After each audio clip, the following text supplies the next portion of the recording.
Assalamu alaikum everyone. I'm Zahedul Amin. I'm one of the co-founders of Lightcastle Partners.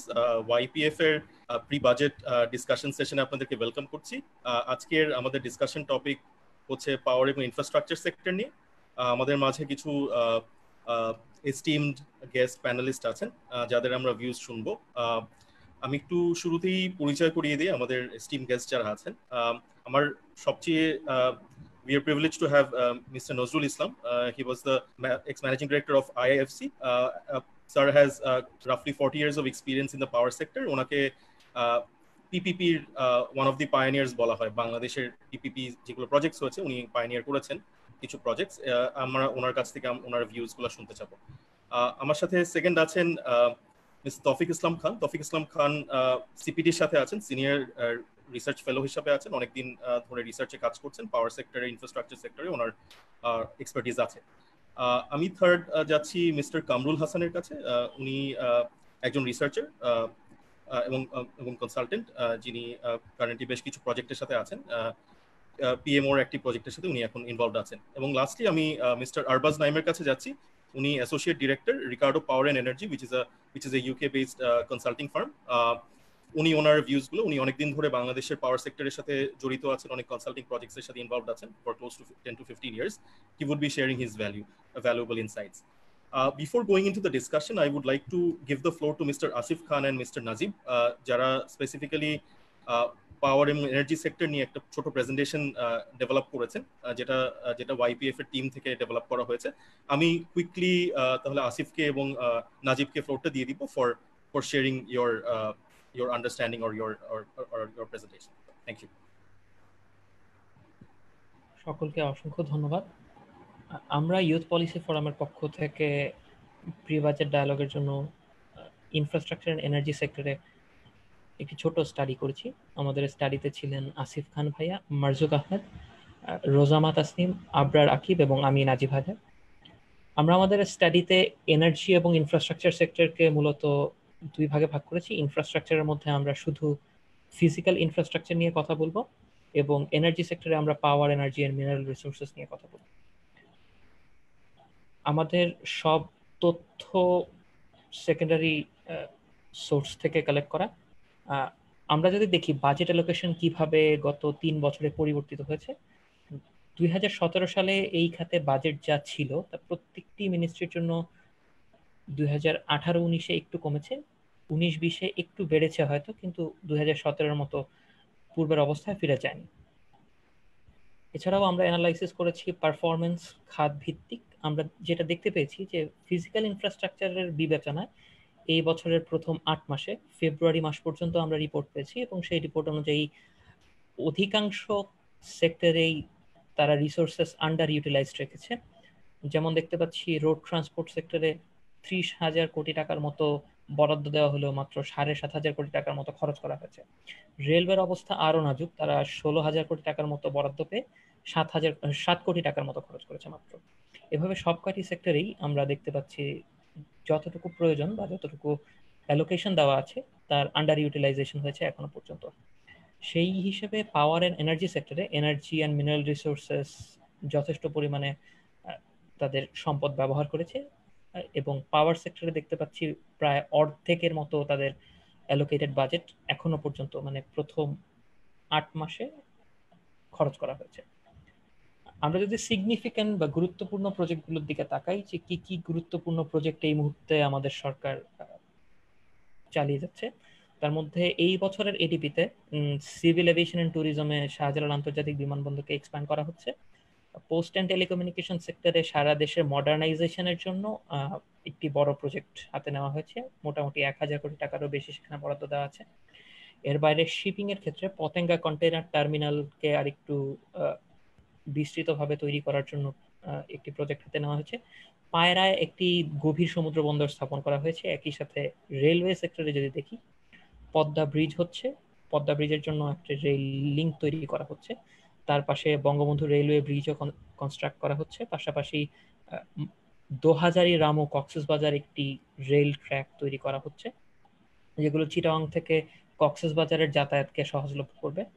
একই সাথে খুলনা মংলা পোর্টের মধ্যে একটি রেল লিঙ্ক করা হচ্ছে, তার সাথে কিছু ডুয়াল গেজ রেল লাইন তৈরি করা হচ্ছে আখাউড়া থেকে লাকসাম পর্যন্ত।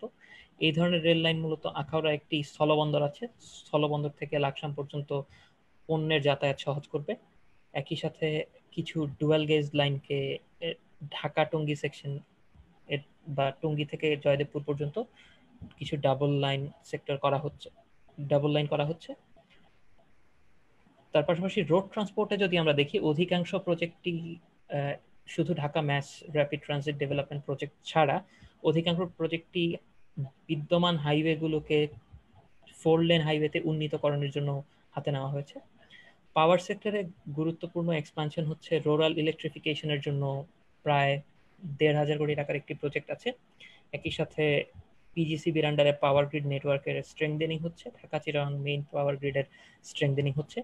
এনার্জি অ্যান্ড মিনারেল রিসোর্সের জন্য যেটি করা হচ্ছে একটি গুরুত্বপূর্ণ প্রজেক্ট, চিটাগং থেকে ঢাকা পর্যন্ত ফিউয়েল অয়েল ট্রান্সপোর্টেশনের জন্য একটি পাইপলাইন করা হচ্ছে। এবং ব্রিজেস সেক্টরে ঢাকা আশুলিয়া ইলেভেটেড এক্সপ্রেসওয়ে, ঢাকা থেকে একটি পিপিপি ইলেভেটেড এক্সপ্রেসওয়ে করা হচ্ছে, কর্ণফুলী নদীর নিচে একটি মাল্টি লেন টানেল করা হচ্ছে, আর পদ্মা মাল্টিপারপাস ব্রিজ যেটি অনেক বছর ধরেই তৈরি করা হচ্ছে।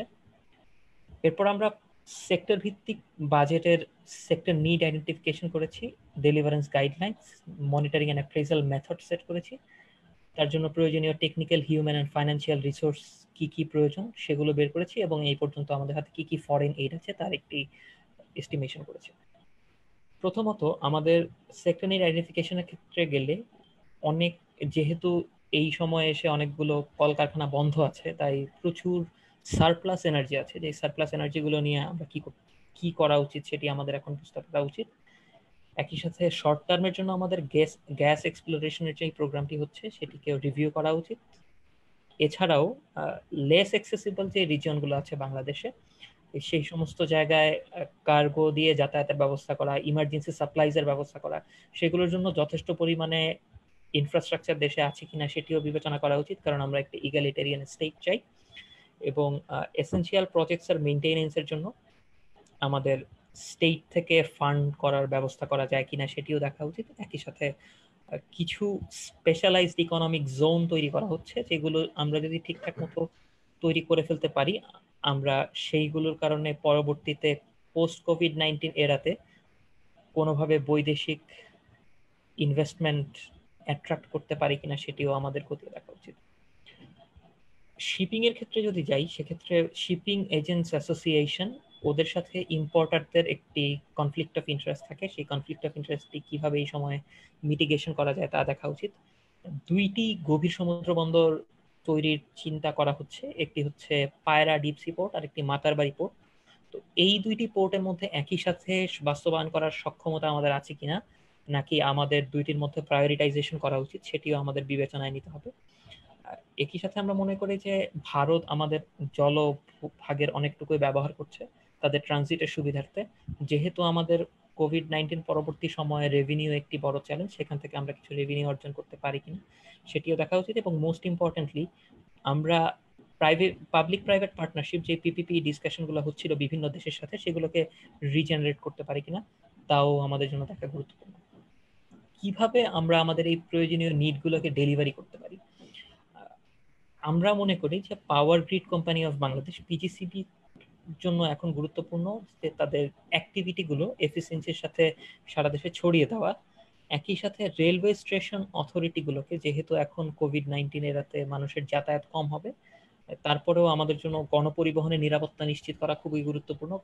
গণপরিবহনের স্বাস্থ্য নিরাপত্তা ঝুঁকিটা এখন অনেক বেশি, সেগুলোর জন্য ডিসইনফেক্ট করার ব্যবস্থা করা উচিত, সেখানে আরো বেশি জনবল নিয়োগ দেওয়া উচিত। এর বাইরে যেহেতু সিভিল এভিয়েশনে এখন অনেক বড় একটা ধাক্কা যাচ্ছে, তো সিভিল এভিয়েশনটাকে আমাদের একটা সুবিধাজনক পরিস্থিতিতে নিয়ে যাওয়ার জন্য তাদের নতুন নতুন খাত খুঁজে বের করতে হবে যে কোনখানে এর আরো এক্সপ্যানশনের সুযোগ আছে। এর বাইরে পোর্ট কনস্ট্রাকশনের জন্য আমাদের ডাইভার্সিফিকেশন করা উচিত, কার্গো ট্রান্সপোর্টকে দেশের জন্য আরো সুবিধাজনক করা উচিত। আমরা অলরেডি দেখেছি যে রাজশাহী থেকে বা উত্তরবঙ্গ থেকে যেই আম আসে, সেই আমগুলি 1.5 টাকা কেজি এরকম খরচে ঢাকা পর্যন্ত কার্গোতে আনার ব্যবস্থা করা হয়েছে, যেটি খুবই ভালো একটি সংবাদ। এরকম আরো ব্যবস্থা করা যায় কিনা তাও দেখা উচিত আমাদের। একই সাথে এই রিমোট অঞ্চলগুলোতে যে এই অ্যাক্সেসিবিলিটি, তারপর মানুষের ইন্টারনেট কানেক্টিভিটি অথবা ফাইন্যান্সিয়াল ইনক্লুশন সেটিও বাড়ানো গুরুত্বপূর্ণ। তার জন্য মোবাইল ফাইন্যান্সিয়াল সার্ভিসেস গুরুত্বপূর্ণ ভূমিকা পালন করতে পারে। মনিটরিং অ্যান্ড অ্যাপ্রেজাল মেথডের ক্ষেত্রে আমাদের জন্য যেটি সবচেয়ে গুরুত্বপূর্ণ সেটি হচ্ছে যে আমাদের দেশে অনেক প্রজেক্টে কস্ট ওভাররান হয়, বাজেট ওভাররান হয়, টাইম ওভাররান হয়। সেই ওভাররানগুলো ঠিকঠাক মতো মনিটরিং করা, যে যেন পরবর্তী প্রজেক্টগুলোতে ওভাররান না হয়। কখনোই আমরা সময়ের আগে প্রজেক্ট শেষ হচ্ছে বা কম বাজেটে প্রজেক্ট শেষ হচ্ছে এমন দেখতে পাই না। কয়েক দফায় প্রজেক্টের সময় এবং বরাদ্দ বাড়াতে হয়। এটি আসলে কেন হচ্ছে সেটি দেখা উচিত। আমাদের কি টেকনিক্যাল সাপোর্ট দরকার? এর জন্য টেকনিক্যাল সাপোর্ট হিসেবে পাবলিক প্রাইভেট পার্টনারশিপটি অনেক গুরুত্বপূর্ণ। কিভাবে সেটিকে আরো বেশি ইউটিলাইজ করা যায় পরবর্তীতে আসিফ খান ভাইয়া সেটি বলে যাবেন। টেকনোলজি যেগুলো ব্যবহার করছি আমরা, সেই টেকনোলজিগুলোকে আমাদের আরো বেশি ডিজিটালাইজেশন করতে হবে, কারণ আমাদের সারা দেশেই অনেক ক্ষেত্রে ডিজিটাল টেকনোলজি ব্যবহারের অভাব দেখতে পাওয়া যায়। এবং ডিজিটাল টেকনোলজি ব্যবহারের জন্য ম্যান পাওয়ারকে সেভাবে ট্রেন করতে হবে। আর আমাদের সেই এডিপিতে যে প্রজেক্টগুলো চলমান আছে সেগুলোর জন্য প্রচুর ফাইন্যান্সিয়াল সাপোর্ট দরকার। সেই ফাইন্যান্সিয়াল সাপোর্টটা কিভাবে নিশ্চিত করতে হয় সেটি আমাদেরকে দেখতে হবে। ফাইন্যান্সিয়াল এইডের জন্য এখনো পর্যন্ত আমরা $100 মিলিয়ন পেয়েছি ওয়ার্ল্ড ব্যাংক থেকে, $250 মিলিয়ন পেয়েছি এশিয়ান ইনফ্রাস্ট্রাকচার ইনভেস্টমেন্ট ব্যাংক থেকে, এবং $500 মিলিয়ন পেয়েছি এশিয়ান ডেভেলপমেন্ট ব্যাংক থেকে। এর বাইরেও আরো কোনোভাবে এখানে আসলে অর্থ প্রয়োজন কিনা, অথবা অর্থ আমাদের কাছে এখনো সাফিসিয়েন্ট আছে কিনা, প্রয়োজন পড়লে কোন দিক থেকে আনা যাবে তার ব্যবস্থা করা গুরুত্বপূর্ণ। পরবর্তী অংশে আমরা পলিসি প্ল্যানিং এবং সেক্টরাল প্ল্যানিংটি উপস্থাপন করব। সেটি আসিফ খান ভাইকে কন্টিনিউ করার জন্য অনুরোধ করছি। Thank you Najib, thank you Zahidul Amin ভাই। আমি তাহলে নাজিবের শেষ করে যাওয়া পার্ট থেকে প্রেজেন্ট করব। নাজিব, আমি স্ক্রিন শেয়ার করলাম। আচ্ছা, আপনি স্ক্রিন শেয়ার করছেন, আমি শেয়ারিংটা আচ্ছা, না না দরকার নেই, তাহলে তোমারটা থেকে করি। আচ্ছা, তাহলে আমি শেয়ার করছি আবার। Thank you. Thank you. So policy planning এর দিক থেকে আমরা কিছু গোলস, অবজেক্টিভ, প্রায়োরিটিস আর স্ট্র্যাটেজিক মেজার্স সেট করেছি। আর এছাড়াও ইন্টার মিনিস্ট্রি কোঅপারেশনের ক্ষেত্রে কি কি প্ল্যানিং করা যেতে পারে সেগুলোও আমরা একটু এক্সপ্লোর করেছি। সো পলিসি প্ল্যানিং এ আমাদের প্রধান যে লক্ষ্যগুলা সেগুলা হচ্ছে আমাদের যে রিসোর্স গুলো আছে সেগুলা মোবিলাইজ করা, সো দ্যাট আমরা আমাদের এই বিপদ থেকে বের হয়ে আমরা একটা সাস্টেনেবল ইয়ে পেতে পারি, এনভায়রনমেন্ট ফ্রেন্ডলি ইকোনমি পেতে পারি। আমাদের যে বিভিন্ন সামাজিক শ্রেণী পেশার মানুষ রয়েছেন তাদের সবাই যেন আমাদের উন্নতির অংশীদার হতে পারেন, সেইভাবে আমরা উন্নয়নের কাজগুলো করতে পারি, আমাদের প্ল্যানিং গুলো সেভাবে করতে পারি। এছাড়া কোভিড-19 কারণে অনেকে বিভিন্ন সেক্টরে নিজেদের চাকরি হারিয়েছেন, বা অনেক ক্ষেত্রে অনেক সেক্টরে বিভিন্ন ধরনের অসুবিধা সৃষ্টি হচ্ছে। সো তাদের যে রিহ্যাবিলিটেশন বা নতুন কোনো চাকরির সুযোগ তৈরি করা, এটা আমাদের প্ল্যানিং এর একটা বড় অংশ। এছাড়া আমাদের এখন যে অবকাঠামোগত ব্যবস্থাগুলো রয়েছে সেগুলা যাতে এই দুর্যোগের সময় চলতে পারে এবং ইকোনমি স্টেবিলাইজ হওয়ার আগ পর্যন্ত সেগুলো যেন কাজ করে যায়, সেটা নিশ্চিত করাও আমাদের একটা কাজ। এদিক থেকে নাজিব যেভাবে বললো যে অ্যাক্সেসিবিলিটির জন্য আমাদের আইটি বেসড যে সার্ভিসগুলো রয়েছে, এবং এছাড়াও সবাইকে ইনক্লুড করার জন্য মানে আইটি বেসড সার্ভিসগুলো আমরা আরো তাদের বৃদ্ধি করতে পারি। এছাড়া এই গোলগুলা ফলো করলে আমরা বেশ কিছু অবজেক্টিভ খুঁজে পাই যে কি কি কাজ আমাদের করা দরকার। ফর এক্সাম্পল, আমাদের এই মুহূর্তে দেখা যাচ্ছে যে এনার্জি প্রোডাকশনে বড় একটা সারপ্লাস রয়েছে, অর্থাৎ আমাদের অনেক এক্সট্রা এনার্জি রয়েছে। তো সেই ক্ষেত্রে আমরা ভবিষ্যতে আমাদের যে প্ল্যান ছিল কিভাবে আমরা আমাদের এনার্জি সেক্টরের এনার্জি প্রোডাকশন ক্যাপাসিটি আরো বাড়াবো সেটা রিভিউ করতে পারি, যে হয়তো অতটা এনার্জি আমাদের লাগবে না। এছাড়াও আমাদের যে রেভিনিউ লস হচ্ছে বিভিন্ন সেক্টরে সেগুলা আমরা যাতে পূরণ করতে পারি সেজন্য অন্যান্য দিক আমাদের খুঁজতে হবে, যাতে সেখান থেকে আমরা অতিরিক্ত অর্থ সরকারের কোষাগারে আনতে পারি। এছাড়াও সাস্টেনেবিলিটির দিক থেকে চিন্তা করলে রিনিউয়েবল এনার্জিতে আমরা আগাতে পারি কিনা সেটাও চিন্তা করে দেখা যায়। এই মুহূর্তে আমাদের অবকাঠামো ঠিক রাখার জন্য সে land, water, mobile and internet connectivity সবগুলোর দিকে জোর দিতে হবে, যাতে আমাদের একদম প্রত্যন্ত অঞ্চলের মানুষও বিভিন্ন সুযোগ সুবিধা, সরকার কর্তৃক প্রদত্ত সুযোগ সুবিধা পেতে পারেন। এই ক্ষেত্রে আমরা মনে করছি যে মানুষের টেকনিক্যাল ক্যাপাসিটি বাড়ানোর একটা প্রয়োজন রয়েছে, যাতে তারা আধুনিক টেকনোলজি গুলো ব্যবহার করতে পারেন। আর ফাইন্যান্সিয়াল ইনক্লুশনের জন্য মোবাইল ফাইন্যান্সিয়াল সার্ভিসেস যেমন নগদ রয়েছে সরকারি দিক থেকে, আর বিকাশ রয়েছে, এবং আরো অনেকেই রয়েছেন অ্যাকচুয়ালি, সেগুলার আরো বাড়ানো যায় কিনা সেটাও দেখা যায়। Thank you Najib. Next slide.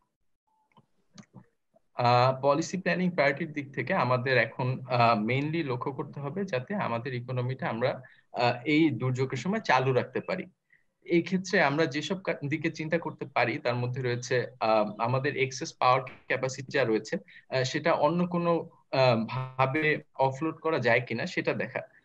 যেমন আমাদের পার্শ্ববর্তী দেশের বিভিন্ন দিকে, যেমন আসাম বা ত্রিপুরাতে আমরা বিদ্যুৎ রপ্তানি করা যায় কিনা এটা দেখতে পারি। এছাড়া আমাদের খরচ কমানো, অনেক ক্ষেত্রে দেখা যায় যে বিভিন্ন প্রজেক্টে আমরা খরচ করে যাচ্ছি কিন্তু হয়তো বিজনেস গুলো আরো লিন হতে পারতো, সেটা করা যায় কিনা এটা এক্সপ্লোর করা যায়। এছাড়াও এই মুহূর্তে মহামারীর পরিস্থিতিতে হয়তো এক জায়গা থেকে আরেক জায়গাতে যাতায়াতটা আমাদের নিয়ন্ত্রণ করা উচিত মানুষের মধ্যে। এছাড়া রেভিনিউ বাড়ানোর জন্য আমরা ট্রান্সপোর্ট সেক্টরে বিভিন্ন ক্ষেত্রে এক্সট্রা ট্যাক্স বা টোল করতে পারি, এটাও এক্সপ্লোর করার মতো একটা অপশন। এছাড়াও দেশের যে বিভিন্ন ইনফ্রাস্ট্রাকচার গুলো সেগুলো আবার চালু রাখা এই সময়, সেটা আমাদের জন্য অলওয়েজ একটা প্রায়োরিটি।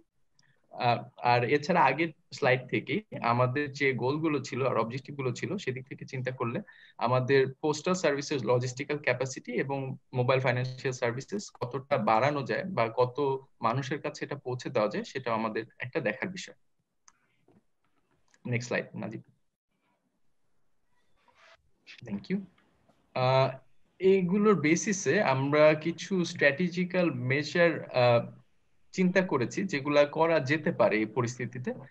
ফর এক্সাম্পল আমাদের এখন বিভিন্ন পার্টির সাথে, ফর এক্সাম্পল বিভিন্ন ইন্ডিপেন্ডেন্ট পাওয়ার প্রডিউসারের সাথে বাইল্যাটারাল এগ্রিমেন্ট আছে, এছাড়াও বিভিন্ন অর্গানাইজেশন বিভিন্ন এগ্রিমেন্ট আছে যেখানে আমাদের হয়তো বিভিন্ন পেমেন্ট করা লাগছে। For example IPP there capacity payment করা লাগছে। সো এই ক্ষেত্রে এই এগ্রিমেন্ট গুলো আমরা রিভিউ করে দেখতে পারি যে এখানে কোনো সুযোগ আছে কিনা, যেহেতু বর্তমানে একটি আমরা অসাধারণ পরিস্থিতিতে রয়েছি, এইসব পেমেন্ট ডিলে করা বা কমানোর কোনো সুযোগ রয়েছে কিনা এটা দেখা যায়। এছাড়াও প্রজেক্ট, আমাদের যে মেগা প্রজেক্ট গুলো রয়েছে সেগুলোর ইকোনমিক বেনিফিটস আমরা রিভিউ করে দেখতে পারি যে আসলে এই প্রজেক্টগুলো এই মুহূর্তে আমাদের প্রায়োরিটি হওয়া উচিত কিনা, বা অন্য কোনো প্রজেক্টে এই রিসোর্স গুলা অ্যালোকেট করা যায় কিনা এইভাবে। এছাড়াও আমরা বিভিন্ন সার্ভিসেস বা প্ল্যানস যেগুলা হয়তো এখন অতটা প্রয়োজন নেই সেগুলা রিসোর্স গুলো অন্যদিকে আরো প্রয়োজনীয় দিকে আমরা ব্যবহার করতে পারি। এছাড়াও অন্যান্য যে এগুলো আলোচনা করা হয়েছে গোলস এন্ড প্রায়োরিটিজ, সেগুলো অনুযায়ী আমরা বিভিন্ন দিকে আমাদের টেকনিক্যাল ক্যাপাসিটি যেমন mobile financial services, internet access, mobile communication access, এগুলোর দিকে আমরা আমাদের রিসোর্স গুলো অ্যালোকেট করতে পারি। Najib, next slide. Thank you. Sectoral planning এ আমরা ইন্টার মিনিস্ট্রি কি কি কোঅপারেশন হতে পারে বা কি কি কোঅর্ডিনেশন করা যেতে পারে সেগুলো নিয়ে চিন্তা করেছি। For example power, energy and mineral resources ministry অন্যান্য বিভিন্ন খাতে জ্বালানি সাপ্লাই দিয়ে থাকে তার অধীনস্থ কোম্পানিগুলোর মাধ্যমে। সো সেক্ষেত্রে বর্তমানে সিভিল এভিয়েশন এন্ড ট্যুরিজম মিনিস্ট্রির জন্য সিভিল এভিয়েশন খাতে হয়তো আমাদের জ্বালানি কম প্রয়োজন হচ্ছে, বা সেক্ষেত্রে জ্বালানির দাম কমালে সেই সিভিল এভিয়েশন ইন্ডাস্ট্রি একটু বুস্ট পেতে পারে। সো এরকম বিভিন্ন খাতে আমরা পাওয়ার, এনার্জি এন্ড মিনারেল রিসোর্সেস মিনিস্ট্রির সাথে কোঅর্ডিনেশন আশা করতে পারি। রেলওয়ে মিনিস্ট্রির জন্য আমরা চিন্তা করে দেখেছি যে ওনারা ওনাদের খরচ কমানোর জন্য বিভিন্ন দিক থেকে নিজেদের ইস্যুগুলা তুলে ধরতে পারেন অন্যান্য মিনিস্ট্রির কাছে, সো দ্যাট ওনারা কিছু সুবিধা পেতে পারেন। রোড ট্রান্সপোর্ট এন্ড ব্রিজেস এর ক্ষেত্রে আমরা দেখেছি যে আমাদের দেশে বিভিন্ন মেগা প্রজেক্ট হচ্ছে। অনেক ক্ষেত্রে এই প্রজেক্টগুলো আমাদের ইনফ্রাস্ট্রাকচারের সাথে ইনফ্রাস্ট্রাকচার প্রজেক্টগুলো আমাদের ইন্ডাস্ট্রিয়ালাইজেশনের সাথে জড়িত।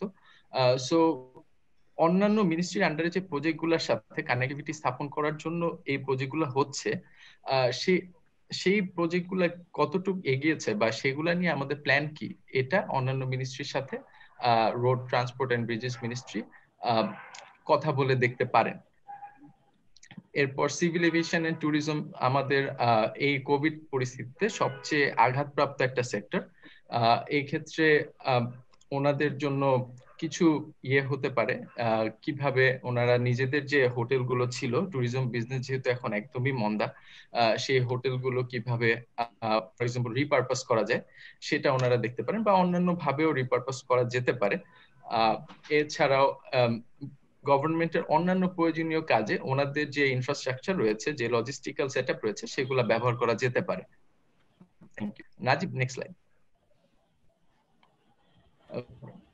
এছাড়া শিপিং মিনিস্ট্রির ক্ষেত্রে আমরা দেখেছি যে শিপিং মিনিস্ট্রি কিন্তু বাংলাদেশের সবগুলো পোর্ট কন্ট্রোল করে, land ports, internal ports and also sea ports.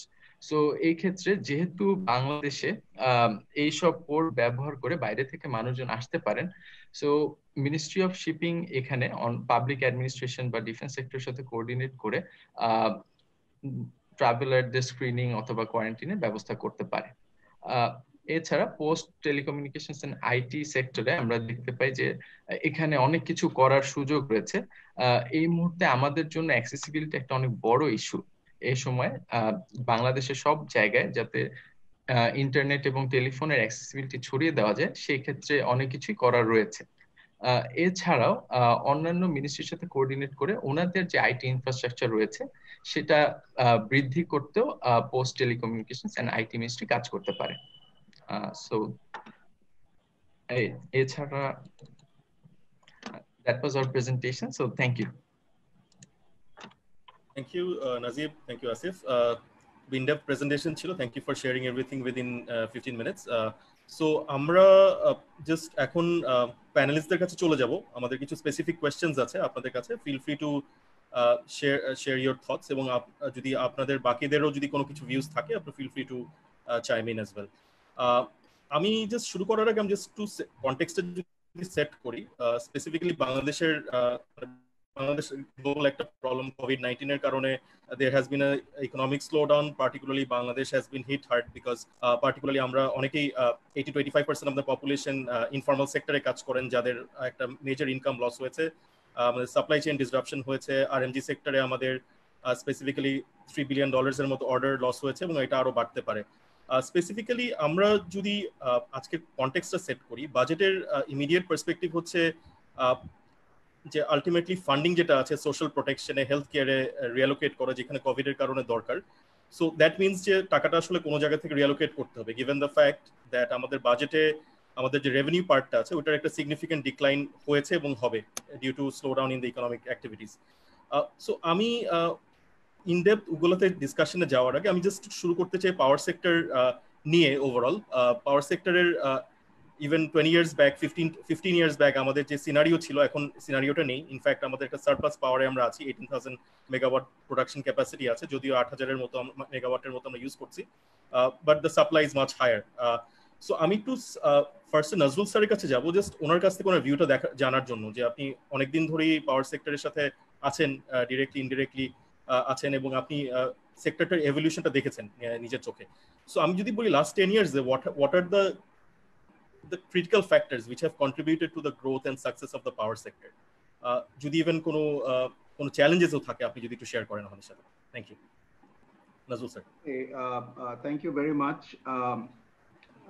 Power sector এরকম একটা সেক্টর যেটা world wide market leader for public private partnership. এটা আমার মনে হয় সবাই জানে যে অবকাঠামো আগেকালে এটা খালি গভর্নমেন্টের সাইডে থাকতো, কিন্তু এখন এখানে পাবলিক প্রাইভেট পার্টনারশিপ, যেটা সরকারি বেসরকারি অংশীদারিত্ব বলে, সেটা চলে এসছে। এবং সেটা আমাদের দেশে অন্যান্য দেশে বিভিন্ন সময়ে এটা হয়েছে, আমাদের দেশে আমার মতে এটা স্টার্ট হলো 1996-এ। 1996-এ একটা খুব বড় ওয়ার্কশপ কিংবা seminar, sensitisation for, it was called project finance workshop, এবং সেখানে প্রায় 300 জন ওয়ার্ল্ড ব্যাংক এবং বিভিন্ন রকমের ব্যাংক ছিল ওখানে, ডয়েশ ব্যাংক, তারপরে বিভিন্ন থিঙ্ক ট্যাঙ্কস, এরা রাজেন্দ্রপুরে আমরা 4 দিন মিলে we discussed কি বলে public private partnership, specially with reference to the power sector. So power sector একদিকে মার্কেট লিডার, যে কিভাবে এখন সেটা পাওয়ার সেক্টরের জেনারেশন সাইডে প্রায় 50%-এর উপরে এটা প্রাইভেট সেক্টর দিচ্ছে, এবং অন্যান্য সেক্টরেও তারপরে এখন আসতেছে ইকোনমিক জোনে, রোডস এন্ড হাইওয়ে, ব্রিজেসে, তারপরে নন ইনফ্রাস্ট্রাকচারেও আজকাল এটা আসতে শুরু করেছে। সো প্রাইভেট সেক্টরকে আমাদের খুব তাড়াতাড়ি এটা নিয়ে আসতে হবে। বাট আমি আরেকটু হাইলাইট করতে চাই যে first of all thanks to the presenter, খুব সুন্দর প্রেজেন্টেশন করেছে ইউথ পলিসি ফোরাম, এবং I think it is very appropriate to talk a little bit about যে কি করা উচিত আমাদেরকে। তো আমার থটস আমি একটু বলে নেই কয়েক মিনিটে, যে এই যে বাজেট প্রসেস যেটা হয় এটা তো একটা annual process, and typically it's a business as usual process, যে লাস্ট ইয়ারে গ্রোথ হচ্ছে অল সেক্টরসে, অল ওভার দ্য ওয়ার্ল্ডে, ওইটার বেসিসে ট্রেন্ডিং করে আমি নেক্সট ইয়ারে কি বাজেট করব।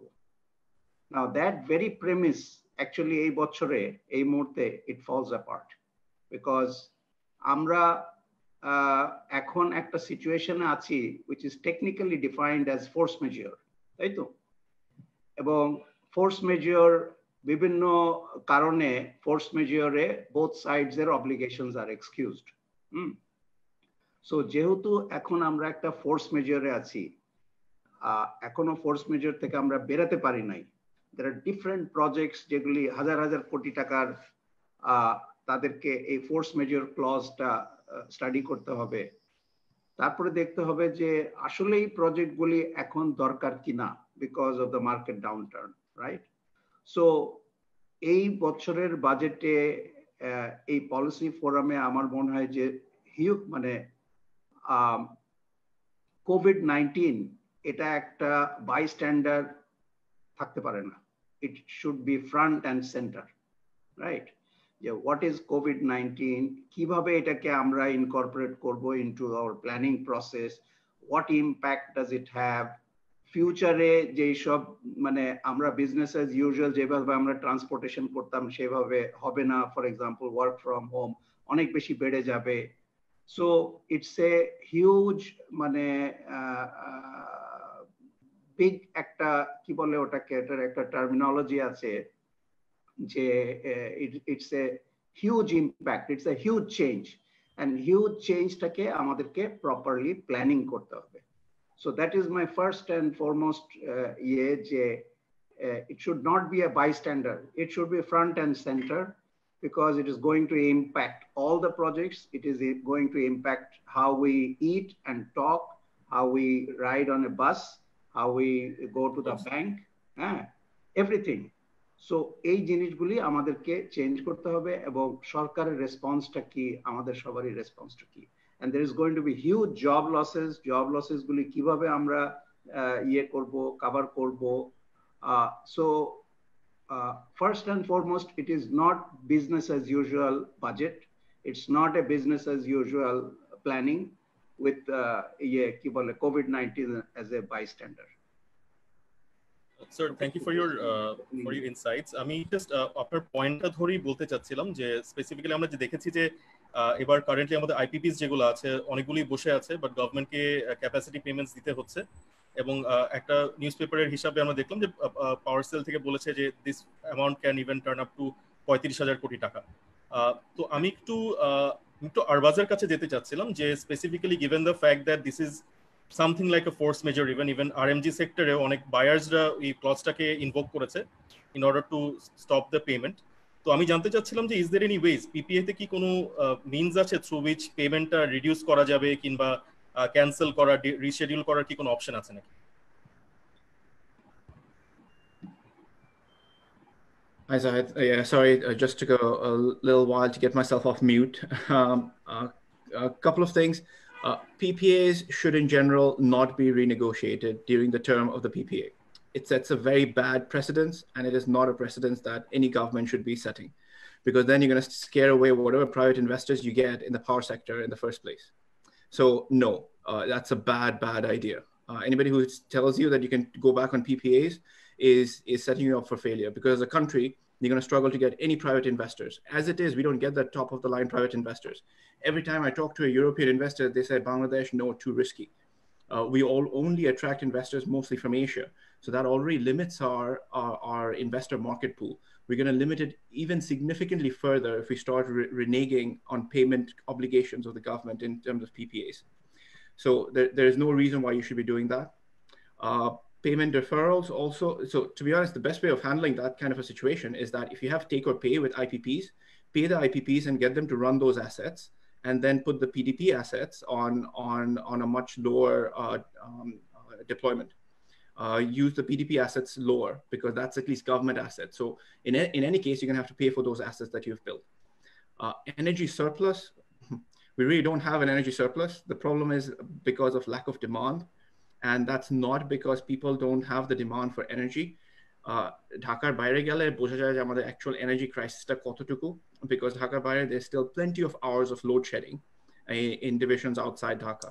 So there's a lot that needs to be done in transmission and distribution in order to make sure that আমাদের যে generation capacity আছে that is being utilized at a much higher factor, that you are being able to utilize all of that generation. So I would not say that we have necessary. So right now it looks like we have more generation than what we can serve as demand. But remember, PDP website is at a bole, that's peak generation served. That doesn't mean that there is no suppressed demand.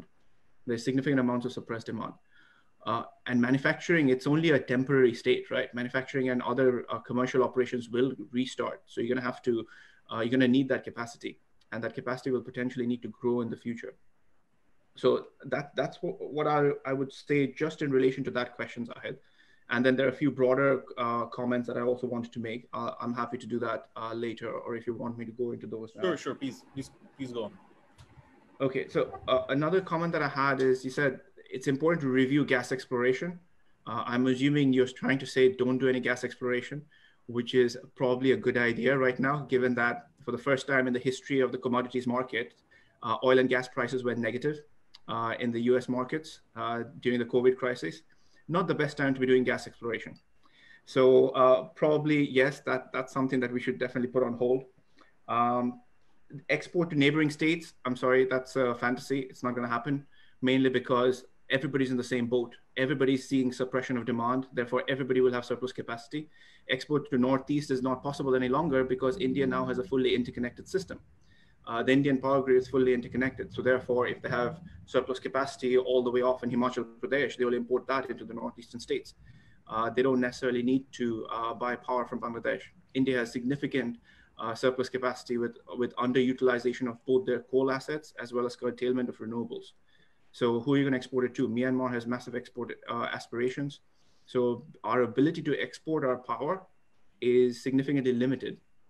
Our ability to import more power may potentially need to be strengthened, because we may have to develop a more cohesive regional grid. But that's something for a broader discussion in terms of a more regional cooperation between Nepal, Bangladesh, Bhutan, and India. And that way you can ensure a much more robust future for large-scale renewable deployment in India and potentially in Bangladesh as well. Solar, perhaps not, maybe offshore in the future, maybe marine. We have other renewable technologies also that could be explored in the future. But that's maybe 5 to 10 years down the road, not a discussion for an immediate budget discussion. Few things that we always tend to forget is that whenever we talk about budgets, we talk about government working with the private sector and with industry in order to stimulate the economy. It's a given. The government will want to build its way out of this COVID crisis. You want to get out of an economic recession, you build your way out of it. You spend as much money as reasonable and as feasible in order to spend your way out of an economic recession. But to do that, there has to be, or there has been, we have seen there's a significant paradigm shift in terms of how governments are approaching both engagement with private sector and engagement with consumers. Engagement with consumers is what I feel is more important now, because instead of just subsidizing or giving tax holidays to companies, why don't we ever think about subsidizing the retail sales of domestic manufacturing? So for example, in the UK, if I want to go buy an electric vehicle, I get a £5,000 government subsidy. I get it, as in the electric vehicle price that I pay is £5,000 less. We have domestic consumer electronics manufacturing. Why doesn't the government look at subsidizing that? So if you want to buy, say, a domestically manufactured television or a refrigerator or a washing machine, you get a subsidy of, say, 10,000 taka off the price because you're buying domestic. Now that has twofold implication, because that also increases consumer demand. That means the surplus generation capacity that we have, the surplus in bracket generation capacity that we have, will be utilized better. We get to use more power. Consumers will have a better livelihood because now they have more domestic electronic appliances to make their lives better. So that kind of user level engagement, IDB has been there. The IDB computer market has been there forever. Why have we never looked at some cooperative electronics manufacturing through those IDB people who maintain our laptops all the time, build our PCs for us? Why can't they go one step further looking at manufacturing? So those cooperatives in terms of supporting MSMEs, looking at supporting consumers, needs to be looked at much more closely in my view. Last point that I would like to make, which then can carry on further with others as well, is that throughout the region, and I'm talking about South Asia in general, we have always historically, as a group of people, wanted to look at the past and not at the future. To give some examples, in places, in schools in Gujarat, for example, we have Nehru written out of the school curriculum. He's completely erased from the school curriculum. So the role of Nehru is completely wiped out by the BJP. In Pakistan, they say Allah created the universe in the first page of their physics book. So we look at the past and we have our history dictate each other. So therefore, instead of focusing on school curriculum that is about history, I think the focus of the school curriculum needs to be more around IT and enabling a future generation to take up services that are not going to be bottlenecked by future economic crises that COVID or other pandemics may create. Economies that are more IT and infrastructure driven have been affected far less because you can work from home. You're not dependent on manufacturing. You don't need to rely on the informal sector. Even if the informal sector is a person sitting at home with their laptop doing some Python coding for a data center, or folding at home, doing some protein synthesis modeling, all of that is fine. But for that, you need to have an education system that's geared towards that. Kids over here in the UK from the age of 5 and 6 learn Python. Why don't we do that in Bangladesh? Again, support domestic manufacturing, lead to IT usage, and IT usage then needs to facilitate the further upstream utilization of IT within our economy. That is, we just can't have people sitting with laptops and computers doing data entry. We need people who are actually going to write the code for those computers to run on. So that's the transition that our future planning needs to look ahead into. I'll leave it at there because there's a whole host of other things that you can look at around electrification of transport, electrification of the home, utilization of electric vehicles, both using domestic manufacturing, looking at hydrogen and ammonia for shipping. There's a whole host of things that you can look at, and all of that power is going to facilitate. So I'll leave it at that for now. Sure. No, thank you, Arbaaz, for sharing your views. আমি subsequent কোয়েশ্চেনটা করতে চাচ্ছি দুজনকেই, কামরুল ভাই, আরবাজ দুজনকেই। Specifically আমাদের পাওয়ারে যেটা হয়েছে, আমাদের domestic NG supply gradually depleted হয়ে যাচ্ছে, and on the other side আমরা LNG based power import করা শুরু করেছি, although the prices are fixed, prices have gone down in the international market. One thing is, what should be the import strategy on the other side, এবং future what do you think would be the predominant raw materials for generating electricity? So will it still be CCGT based power plants, or will it be coal based or nuclear ones as well? Any ideas, views on that? Kamrul ভাই probably হয়তো আগে বলতে পারেন, হয়তো আরবাজ যদি কিছু add করার থাকে, ফিল ফ্রি টু অ্যাড। ধন্যবাদ। প্রথমে আমি ধন্যবাদ জানাতে চাই ইউথ পলিসি ফোরামকে এরকম একটি টাইম বিফিটিং এবং সময় উপযোগী আলোচনা অনুষ্ঠান লঞ্চ করার জন্য, এবং আমি কৃতজ্ঞতা জানাচ্ছি আমাকে সুযোগ দেওয়ার জন্য। আমরা এই বর্তমান প্রেক্ষিতে এই কোভিড-19 কারণে আমাদের অর্থনীতির যে অবস্থা দাঁড়িয়েছে সেটি কিন্তু আমরা সকলে অনুধাবন করতে পারছি। সুতরাং এই ক্ষেত্রে আসলে আমার কাছে মনে হয়েছে যে সবচেয়ে ইম্পর্টেন্ট যেটি হচ্ছে যে আমাদের যে প্রকল্পগুলো রয়েছে, আমাদের যে প্রোগ্রামগুলো রয়েছে সেগুলোকে আরো সাশ্রয়ী হতে হবে এবং এফিশিয়েন্ট হতে হবে। এই জায়গায় আমাদেরকে বেশি ফোকাস করা দরকার। আমরা যদি ফিউচার পাওয়ার জেনারেশনের কথা চিন্তা করি, তাহলে দেখবো যে আসলে যেই জেনারেশনের মাধ্যমে আমরা ইলেকট্রিসিটি গুলো পাচ্ছি বা আমাদের পাওয়ার পাচ্ছি, সেটির মধ্যে কোনটি সবচেয়ে এক্সপেন্সিভ, কোনটি সবচেয়ে বেশি দামি, সেই জায়গা থেকে সাশ্রয়ী যে জেনারেশন সিস্টেম, সেগুলোতে কিন্তু আমাদের ফোকাস করতে হবে। আপনি আরবাজ একটু আগে বলেছে এবং আপনি বলেছেন যে আসলে রিনিউয়েবল এনার্জি ক্ষেত্রে কিন্তু আমরা ততটা অগ্রসর হতে পারিনি এখনো। আমাদের যে পঞ্চবার্ষিক পরিকল্পনা ছিল, সেটিতে কিন্তু আমাদের একটি টার্গেট ছিল যে 2020 সালের মধ্যে আমরা 10 ভাগ টোটাল যে আমাদের ডিমান্ড, তার 10 ভাগ রিনিউয়েবল এনার্জির মাধ্যমে আমরা ফুলফিল করব। কিন্তু সেটি কতখানি করতে পেরেছি সেটি কিন্তু আমাদের এখন অ্যাসেস করার সময় এসেছে এবং সেই জায়গায় কিন্তু আমাদের ফোকাস করতে হবে। এবং আমি মনে করি যে এই কোভিড-19 এর কারণে যে পরিস্থিতি সৃষ্টি হয়েছে, তাতে ইকোনমিকে বুস্ট করার জন্য যে ধরনের প্রকল্প এবং যে ধরনের কার্যক্রম সরাসরি সম্পৃক্ত, সেগুলোতে আমাদের বেশি ফোকাস করা দরকার। আমি যদি বলি রিনিউয়েবল এনার্জির ক্ষেত্রে, আমরা আরবাজ বলেছে যে আমরা আসলে সোলার এনার্জি ব্যতীত অন্যান্য যে পাওয়ার রিনিউয়েবল এনার্জি সোর্স গুলো আছে, সেগুলো কিন্তু আমরা ওইভাবে খুব একটা ব্যবহার করতে পারিনি এবং সোলার এনার্জির যে প্রাচুর্যতা সেটি মোটামুটি বাংলাদেশে রয়েছে, অন্যগুলোর ক্ষেত্রে ওই ধরনের প্রাচুর্যতা আমাদের নাই। এখন সোলার এনার্জি যদি যদি কথা আমরা বলি, সোলার এনার্জির কথা, সেটি কিন্তু আসলে এখনো পর্যন্ত এক্সপেন্সিভ, সাশ্রয়ী নয়। কিন্তু আমরা যদি লং টার্মে চিন্তা করি যে সোলার এনার্জি প্ল্যান্ট যখন আমরা তৈরি করতে শুরু করবো এবং এটা যখন পাওয়ার জেনারেট করতে শুরু করবে, ইন দ্য লং রান এটি কিন্তু সাশ্রয়ী হবে। কারণ আপনারা সকলেই জানেন যে সোলার প্ল্যান্ট গুলোর হয়তো ব্যাটারির দাম বেশি, কিন্তু প্যানেল গুলো কিন্তু আপনার 20 বছর, 30 বছর, 40 বছর পর্যন্ত সাস্টেইন করতে পারে যদি সেই ধরনের সোলার প্যানেল আমরা ইউজ করতে পারি। ছোট্ট একটি উদাহরণ দিতে পারি আমি, যদি আমরা পুরো বাংলাদেশে 64টি জেলায় কিংবা আমরা যদি প্ল্যান করি যে 200টি উপজেলায় আমরা কিছু জায়গা আইডেন্টিফাই করব, সেখানে আমরা সোলার প্ল্যান্ট তৈরি করার পরিকল্পনা নিব। আমরা যদি ছোট ছোট স্মল স্কেলে 20 মেগাওয়াটের, ফর এক্সাম্পল 20 মেগাওয়াটের পাওয়ার প্ল্যান্ট তৈরি করার প্ল্যান করি, তাহলে কিন্তু 200টি উপজেলায় প্রায় 4000 মেগাওয়াট ইলেকট্রিসিটি আমরা আমাদের ন্যাশনাল গ্রিডে দিতে পারি, যেটি আসলে লং রানে সাশ্রয়ী হবে। এখন আমাদের কাছে মনে হচ্ছে যে এক্সপেন্সিভ, কিন্তু লং রানে সাশ্রয়ী হবে।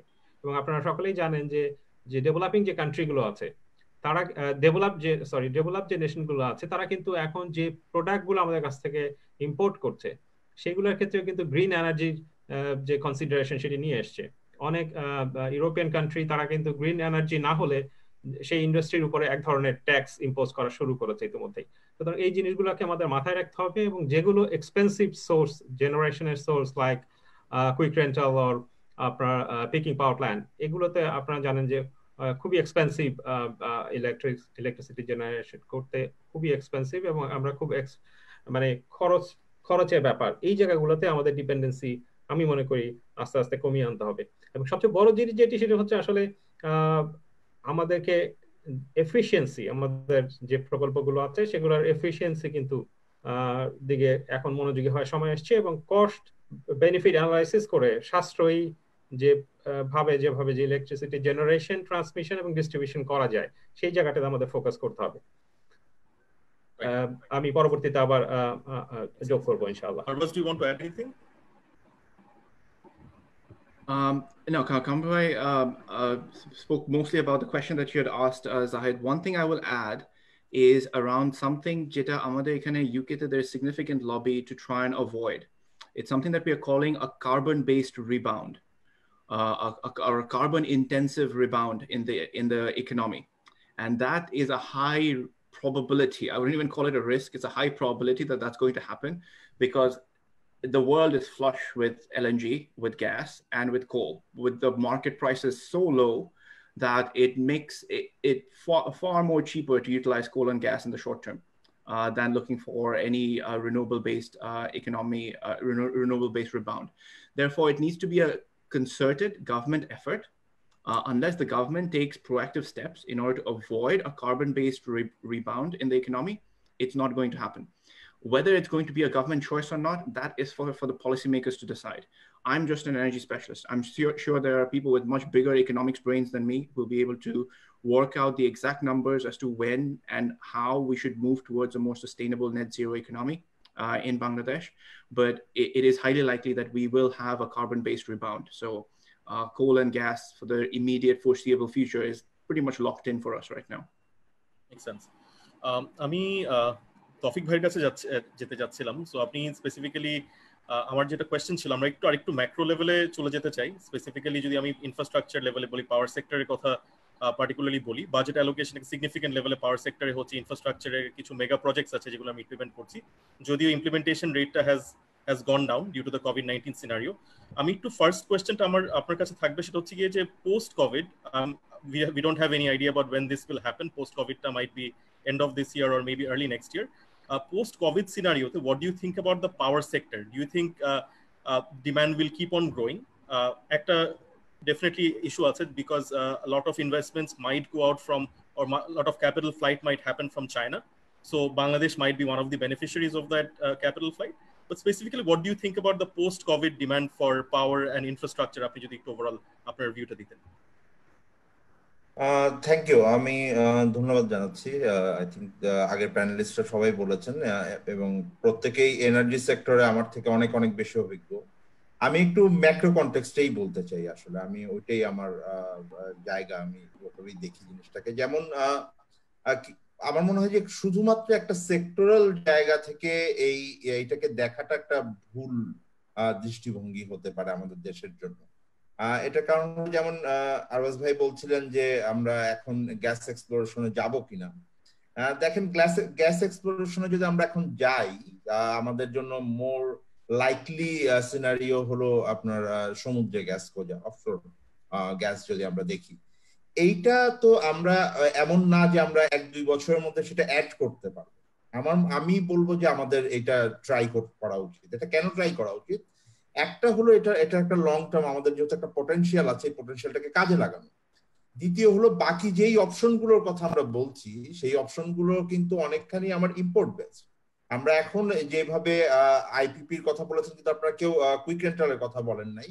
আই ডোন্ট নো যে কুইক রেন্টাল তো হারাই যায়নি আমাদের সিস্টেমের ভিতর থেকে, বরং এটাকে আমরা কন্টিনিউয়াসলি এটাকে আমরা রিনিউ করতে থেকেছি। হ্যাঁ, আমরা এই কনটেক্সটে যদি ফেরত যাই, 2008-9 যখন আমরা রিভ্যাম্প শুরু হলো পাওয়ার সেক্টরের ইনভেস্টমেন্ট, তখন অনেক বেশি কুইক রেন্টালের দরকার ছিল এবং কুইকলি সেটা আনা হয়েছিল, সেটার একটা দরকার ছিল। এখন কিন্তু আমাদের রিভিজিট করার সময় এসেছে যে আমাদের এটা ক্যাপাসিটির সাথে মিলিয়ে আমরা এটা পারছি কিনা।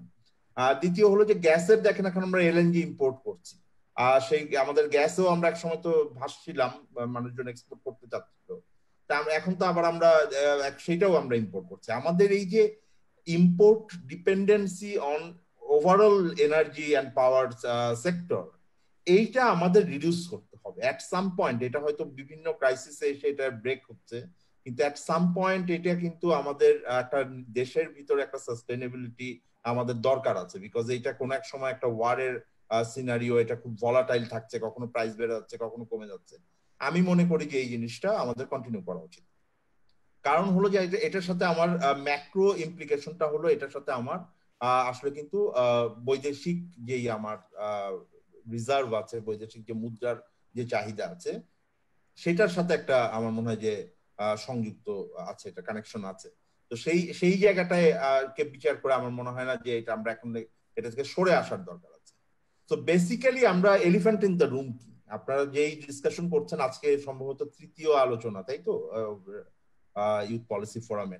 এই আলোচনার মধ্যে দেখেন আমরা পুরো বাজেট আলোচনা বা এখন যাই আমাদের অর্থনৈতিক নীতির আলোচনা হচ্ছে, এর মধ্যে এলিফ্যান্ট ইন দ্য রুম হলো কোভিড-19। সো এইটার মধ্যে সবচাইতে বড় যেই মানে চ্যালেঞ্জটা আমরা ফেস করছি, সেটা হলো আমার শর্ট টার্ম ভার্সেস আমার মিডিয়াম টার্ম চ্যালেঞ্জ। তো শর্ট টার্ম হলো আমার এখন তো একটা রয়েছে হলো যে কোভিড-19 মোকাবেলা করা, এটা কোন এক সময় পোস্ট কোভিড-19 এরাকে এনে সেই সময়কার রিকভারিকে আমি কতখানি এক্সপেডিট করতে পারি, সেইগুলো আমার জন্য একটা ইম্পর্টেন্ট এরিয়া। বাট আরেকটা ইম্পর্টেন্ট এরিয়া হলো আমার মিডিয়াম টার্ম অবজেক্টিভ গুলো। মিডিয়াম টার্ম অবজেক্টিভ হলো আমার কিছু 2021 এর জন্য সেট ছিল, এখন 2030 এর জন্য এসডিজি এর আলোকে করা হয়েছে, 2041 এর জন্য বাংলাদেশ সরকার চিন্তা ভাবনা করছেন, সেটার একটা ডকুমেন্ট তৈরি হচ্ছে। তো সেইগুলোও আমার জন্য ইম্পর্টেন্ট, যেটা কামরুল ভাই বললেন যে আমরা কিন্তু যে রিনিউয়েবল এনার্জির কথা বলেছিলাম, সেই রিনিউয়েবল এনার্জির টার্গেট গুলো আমরা ডাইরেক্টলি ফুলফিল করতে পারিনি। অবশ্য অনেকে সেটা হিসাব করার সময় ওই যে ঘরের যে সোলার প্যানেল গুলো ইন্ডিভিজুয়ালি লাগানো হয় এটাকে অ্যাড করে দেন, কেউ কেউ আবার পাওয়ার এনার্জি ওই সংখ্যা দেখানোর সময় প্রাইভেটলি যেগুলো জেনারেট হচ্ছে সেটাকেও অ্যাড করে দেন। তো ওই সংজ্ঞার ভিতরে আমরা আবার হারিয়ে যাই ভিতরে। সো মেজর ইস্যু হলো আমাদের এই প্রজেকশনটা, ফিউচার প্রজেকশন আপনি যেটা বলেছেন এইটা।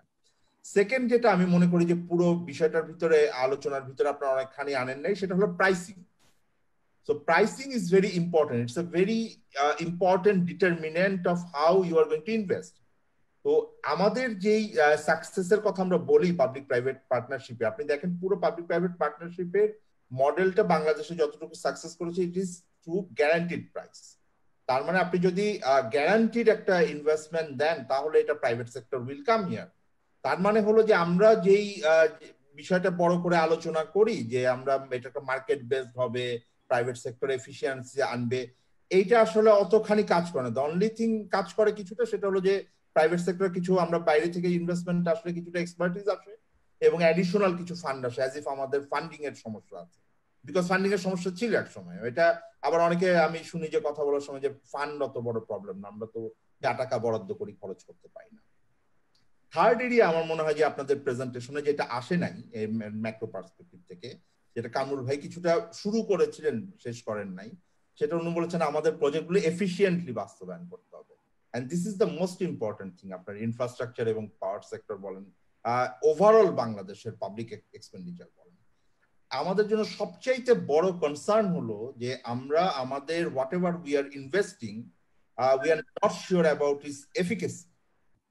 এটা দুই দিক থেকে আমরা বলি। একটা হলো যে এটা নিয়ে তো প্রচুর আলোচনা আছে, কেস বাই কেস বেসিসে দেখানো হয়েছে যে আমরা 5 টাকার জিনিস 50 টাকা দিয়ে 500 টাকা দিয়েও কিনি।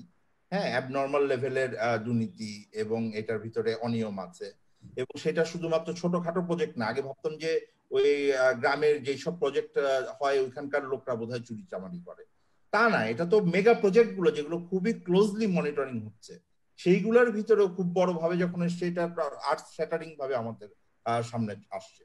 আমাদের দেশে এখন রাস্তাঘাটের কথা আপনি যা বললেন, যে সেই প্রত্যেকটা রাস্তাঘাট আপনি যদি দেখেন তাহলে এটা মানে আমরা মোস্ট এক্সপেন্সিভ কান্ট্রি, আমরা এটা সবচাইতে বেশি টাকা লাগে আমাদের দেশে রাস্তা বানাতে হলে বা ফ্লাইওভার বানাতে হলে, ব্রিজ বানাতে হলে। পাওয়ার সেক্টরের জন্য অনেক বেশি টাকা দরকার হয়, নর্মালি এত টাকার দরকার হয় না পৃথিবীর কোথাও।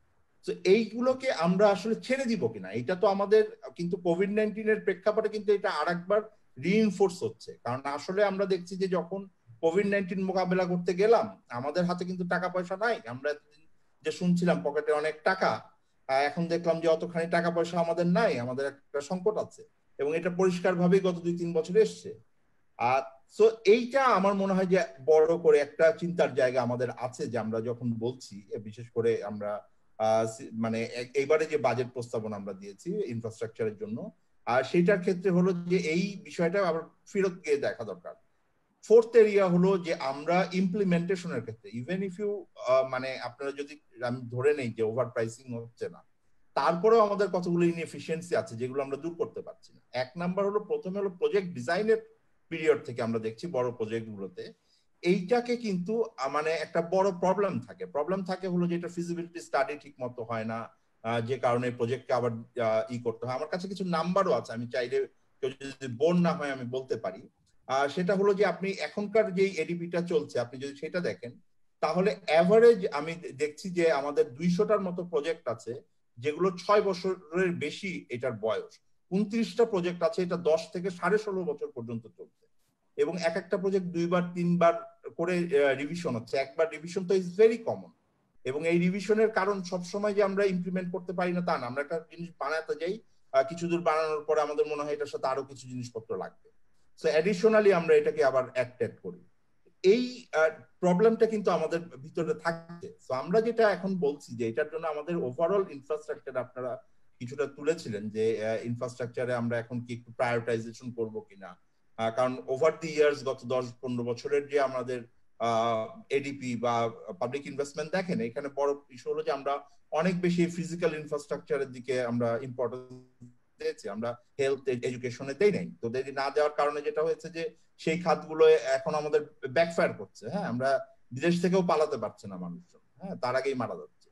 তো এই ট্রাবলের ভিতরে দিয়ে তো আমরা যাচ্ছি, সে আমরা কি এটা আমাদের একটা আত্মশুদ্ধির সময় কিনা আর কি, every crisis is an opportunity, আমার এই আত্মশুদ্ধির সময় এসছে কিনা এইটাও আমাদের দেখা দরকার। So prioritisation is an important thing. And final point আমি যেটা মেক করতে যাচ্ছি যে আপনাদের প্রেজেন্টেশনের ভিতরে যেটা আসে নাই, দেখেন আমার মনে হয় যে ইনফ্রাস্ট্রাকচারের ক্ষেত্রে আপনারা যে সেক্টরগুলো ব্যবহার করেছেন এগুলোই নর্মালি ব্যবহার করা হয়, কিন্তু দেয়ার আর আদার সেক্টরস যেটা এখন আমাদের মনে হচ্ছে এই পরিস্থিতিতে অনেক বেশি ইম্পর্টেন্ট এই ক্ষেত্রে বলছি। যেমন এই যে কিছুদিন আগে যে আমরা একটা ঘূর্ণিঝড়ের মধ্যে পড়লাম, অনেকগুলো বাঁধ ভেঙে গেল, এখনো আপনি দেখবেন যে কতদিন হয়ে গেছে আমরা জানতাম এই ঘূর্ণিঝড় আসছে কিন্তু, হ্যাঁ, এবং আমরা প্রস্তুতি নিচ্ছিলাম বিভিন্ন রকম। এখনো পর্যন্ত লোকাল এরিয়ায় ওনারা বলছেন যে এই বাঁধগুলো মেরামত করতে পারছেন না, তার কারণ হলো যে এখনো ফান্ড যায় নাই। সো ফান্ড পেলে ওনারা এটা করবেন। আর মানুষজন স্বেচ্ছাশ্রম দিয়ে এখন এটাকে আটকানোর চেষ্টা করছেন। তারা বলছেন যে আমরা বস্তা পাচ্ছি না, আমরা বালি পাচ্ছি না, একটু সহযোগিতা পেলে, অল্প কিছু টাকা বরাদ্দ পেলে, এই 1 কোটি 2 কোটি টাকা, আমরা হাজার হাজার কোটি টাকার কথা বলছি, কিন্তু আমাদের 1-2 কোটি টাকা এই বরাদ্দ দেওয়ার জন্য আসলে হয় আইদার ফ্লেক্সিবিলিটি নাই, আমার অ্যাডমিনিস্ট্রেটিভ ক্যাপাসিটি নাই, টাকা নাই, এটা আমি বিশ্বাস করি না। এই জায়গাগুলো কিন্তু আমাদের এইবারের বাজেটে চিন্তা করতে হবে যে ইনফ্রাস্ট্রাকচার বললেই আমাদের একটা বড় ব্রিজ, একটা খুব বড় চওড়া রাস্তা আমরা মনে করি, তা কিন্তু না। আমাদের লোকাল লেভেলের infrastructure is as important as anything এইবারের জন্য। এবং ফাইনালি হলো যেটা আপনারা কিছুটা বলেছেন, আমি মনে করি এটা বড়ভাবেই আসা দরকার, কয়েক বছর ধরে আসছে, সেটা হলো আমাদের এক্সিস্টিং যে ইনফ্রাস্ট্রাকচার গুলো আছে সেই এক্সিস্টিং ইনফ্রাস্ট্রাকচার গুলোকে আমরা মেনটেন করার জন্য এনাফ বরাদ্দ দিচ্ছি কিনা এবং সেটা ঠিক মতো ব্যবহার হচ্ছে কিনা এবং এটা কিভাবে পাস হচ্ছে। তো এই আলোচনাটা অনেক বড়ভাবে বাজেটের সময় আসে না, এটাকে অনেক বড় করে স্ক্রুটিনিও করা হয় না, সবাই একটা করে নতুন প্রজেক্ট চান। তো এই আমার মনে হয় যে এই জায়গাটা অনেক বেশি ইম্পর্টেন্ট হবে এইবারের জন্য। এবং সর্বশেষ আমি যদি বলতে চাই যে আপনারা যেই ধরনের প্রায়োরিটাইজেশন করেন, আমার মনে হয় যে আরেকটা যেটা আমাদের ইম্পর্টেন্ট, এই যে কোনো রিসেশন, যে কোনো রিকভারির জন্য আমরা পাবলিক ইনফ্রাস্ট্রাকচারকে ব্যবহার করতে চাই। Keynes is very much famous, we all love that person না। তো উনি যেটা বলেছেন ইনফ্রাস্ট্রাকচার তৈরি করছেন কেন, কারণ হলো যে উনি বলছেন যে এটার দ্বারা বড় রাস্তা তৈরি হবে, that is not the important thing. Important thing হলো যে এটার দ্বারা এমপ্লয়মেন্ট হবে, মানুষের হাতে টাকা যাবে। সো যেই প্রজেক্ট গুলো আমাকে এমপ্লয়মেন্ট ক্রিয়েট করবে সেই প্রজেক্ট গুলোকে আমরা যেন প্রায়োরিটাইজেশনের মধ্যে রাখি, সাধারণ মানুষের জন্য এমপ্লয়মেন্ট। বাইরের কনসালটেন্টের কথা বলছি না, হ্যাঁ, চাইনিজ কনসালটেন্ট, কোরিয়ান কনসালটেন্টরা এসে হাজার হাজার ডলার, ওই তাদের কথা বলছি না, আমার এখানকার হাজার হাজার মানুষকে $100 করে দেন, তার কথা বলছি। তো সেই দ্যাট ইজ আমাদের জন্য মনে হয় যে মোর ইম্পর্টেন্ট হবে। এডিপি তো তৈরি হয়ে গেছে, বাস্তবায়ন কি হবে আমরা জানি না, প্রতি বছরই 85% বাস্তবায়ন হয়। আমার ধারণা যারা তৈরি করেন তারাও জানেন যে এটা বাস্তবায়ন হবে না। আপনি এবারও দেখেছেন যে এটা শুধু কোভিড বলে কিন্তু কথা না, হ্যাঁ, কোভিড এর কারণে এবার হয়তো একটু কম হবে, কিন্তু এটা প্রতি বছরই কথা। আমার মনে হয় যে একটা রিঅ্যালোকেশনের দরকার আছে, একটা চিন্তার দরকার আছে যে আমরা কোথায় টাকা ছাড় করছি এবং কিভাবে টাকা ছাড় করছি। Tawfiq bhai, thank you so much for summarizing a lot of interesting points. আপনি খুব ব্রিফলি, খুব ইন্টারেস্টিং ভাবে অনেক কিছু কভার করেছেন। আমার একটা জাস্ট ছোট ফলো আপ কোয়েশ্চেন ছিল। আপনি খুব সুন্দর করে বলেছেন যে কেনশন যে ইয়েটা ছিল, পলিসিস গুলো ছিল আফটার দ্য গ্রেট ডিপ্রেশন, স্পেন্ডিংস বাড়ানো, ফিসকাল স্পেন্ডিং বাড়িয়ে অ্যাগ্রিগেট ডিমান্ডটাকে ইনক্রিজ করা ইকোনমির। এটা আই এম গেসিং যে আমাদেরও আসলে প্রয়োজন হবে, বিকজ জব লসেস হয়েছে প্রচুর ইনফর্মাল সেক্টরে।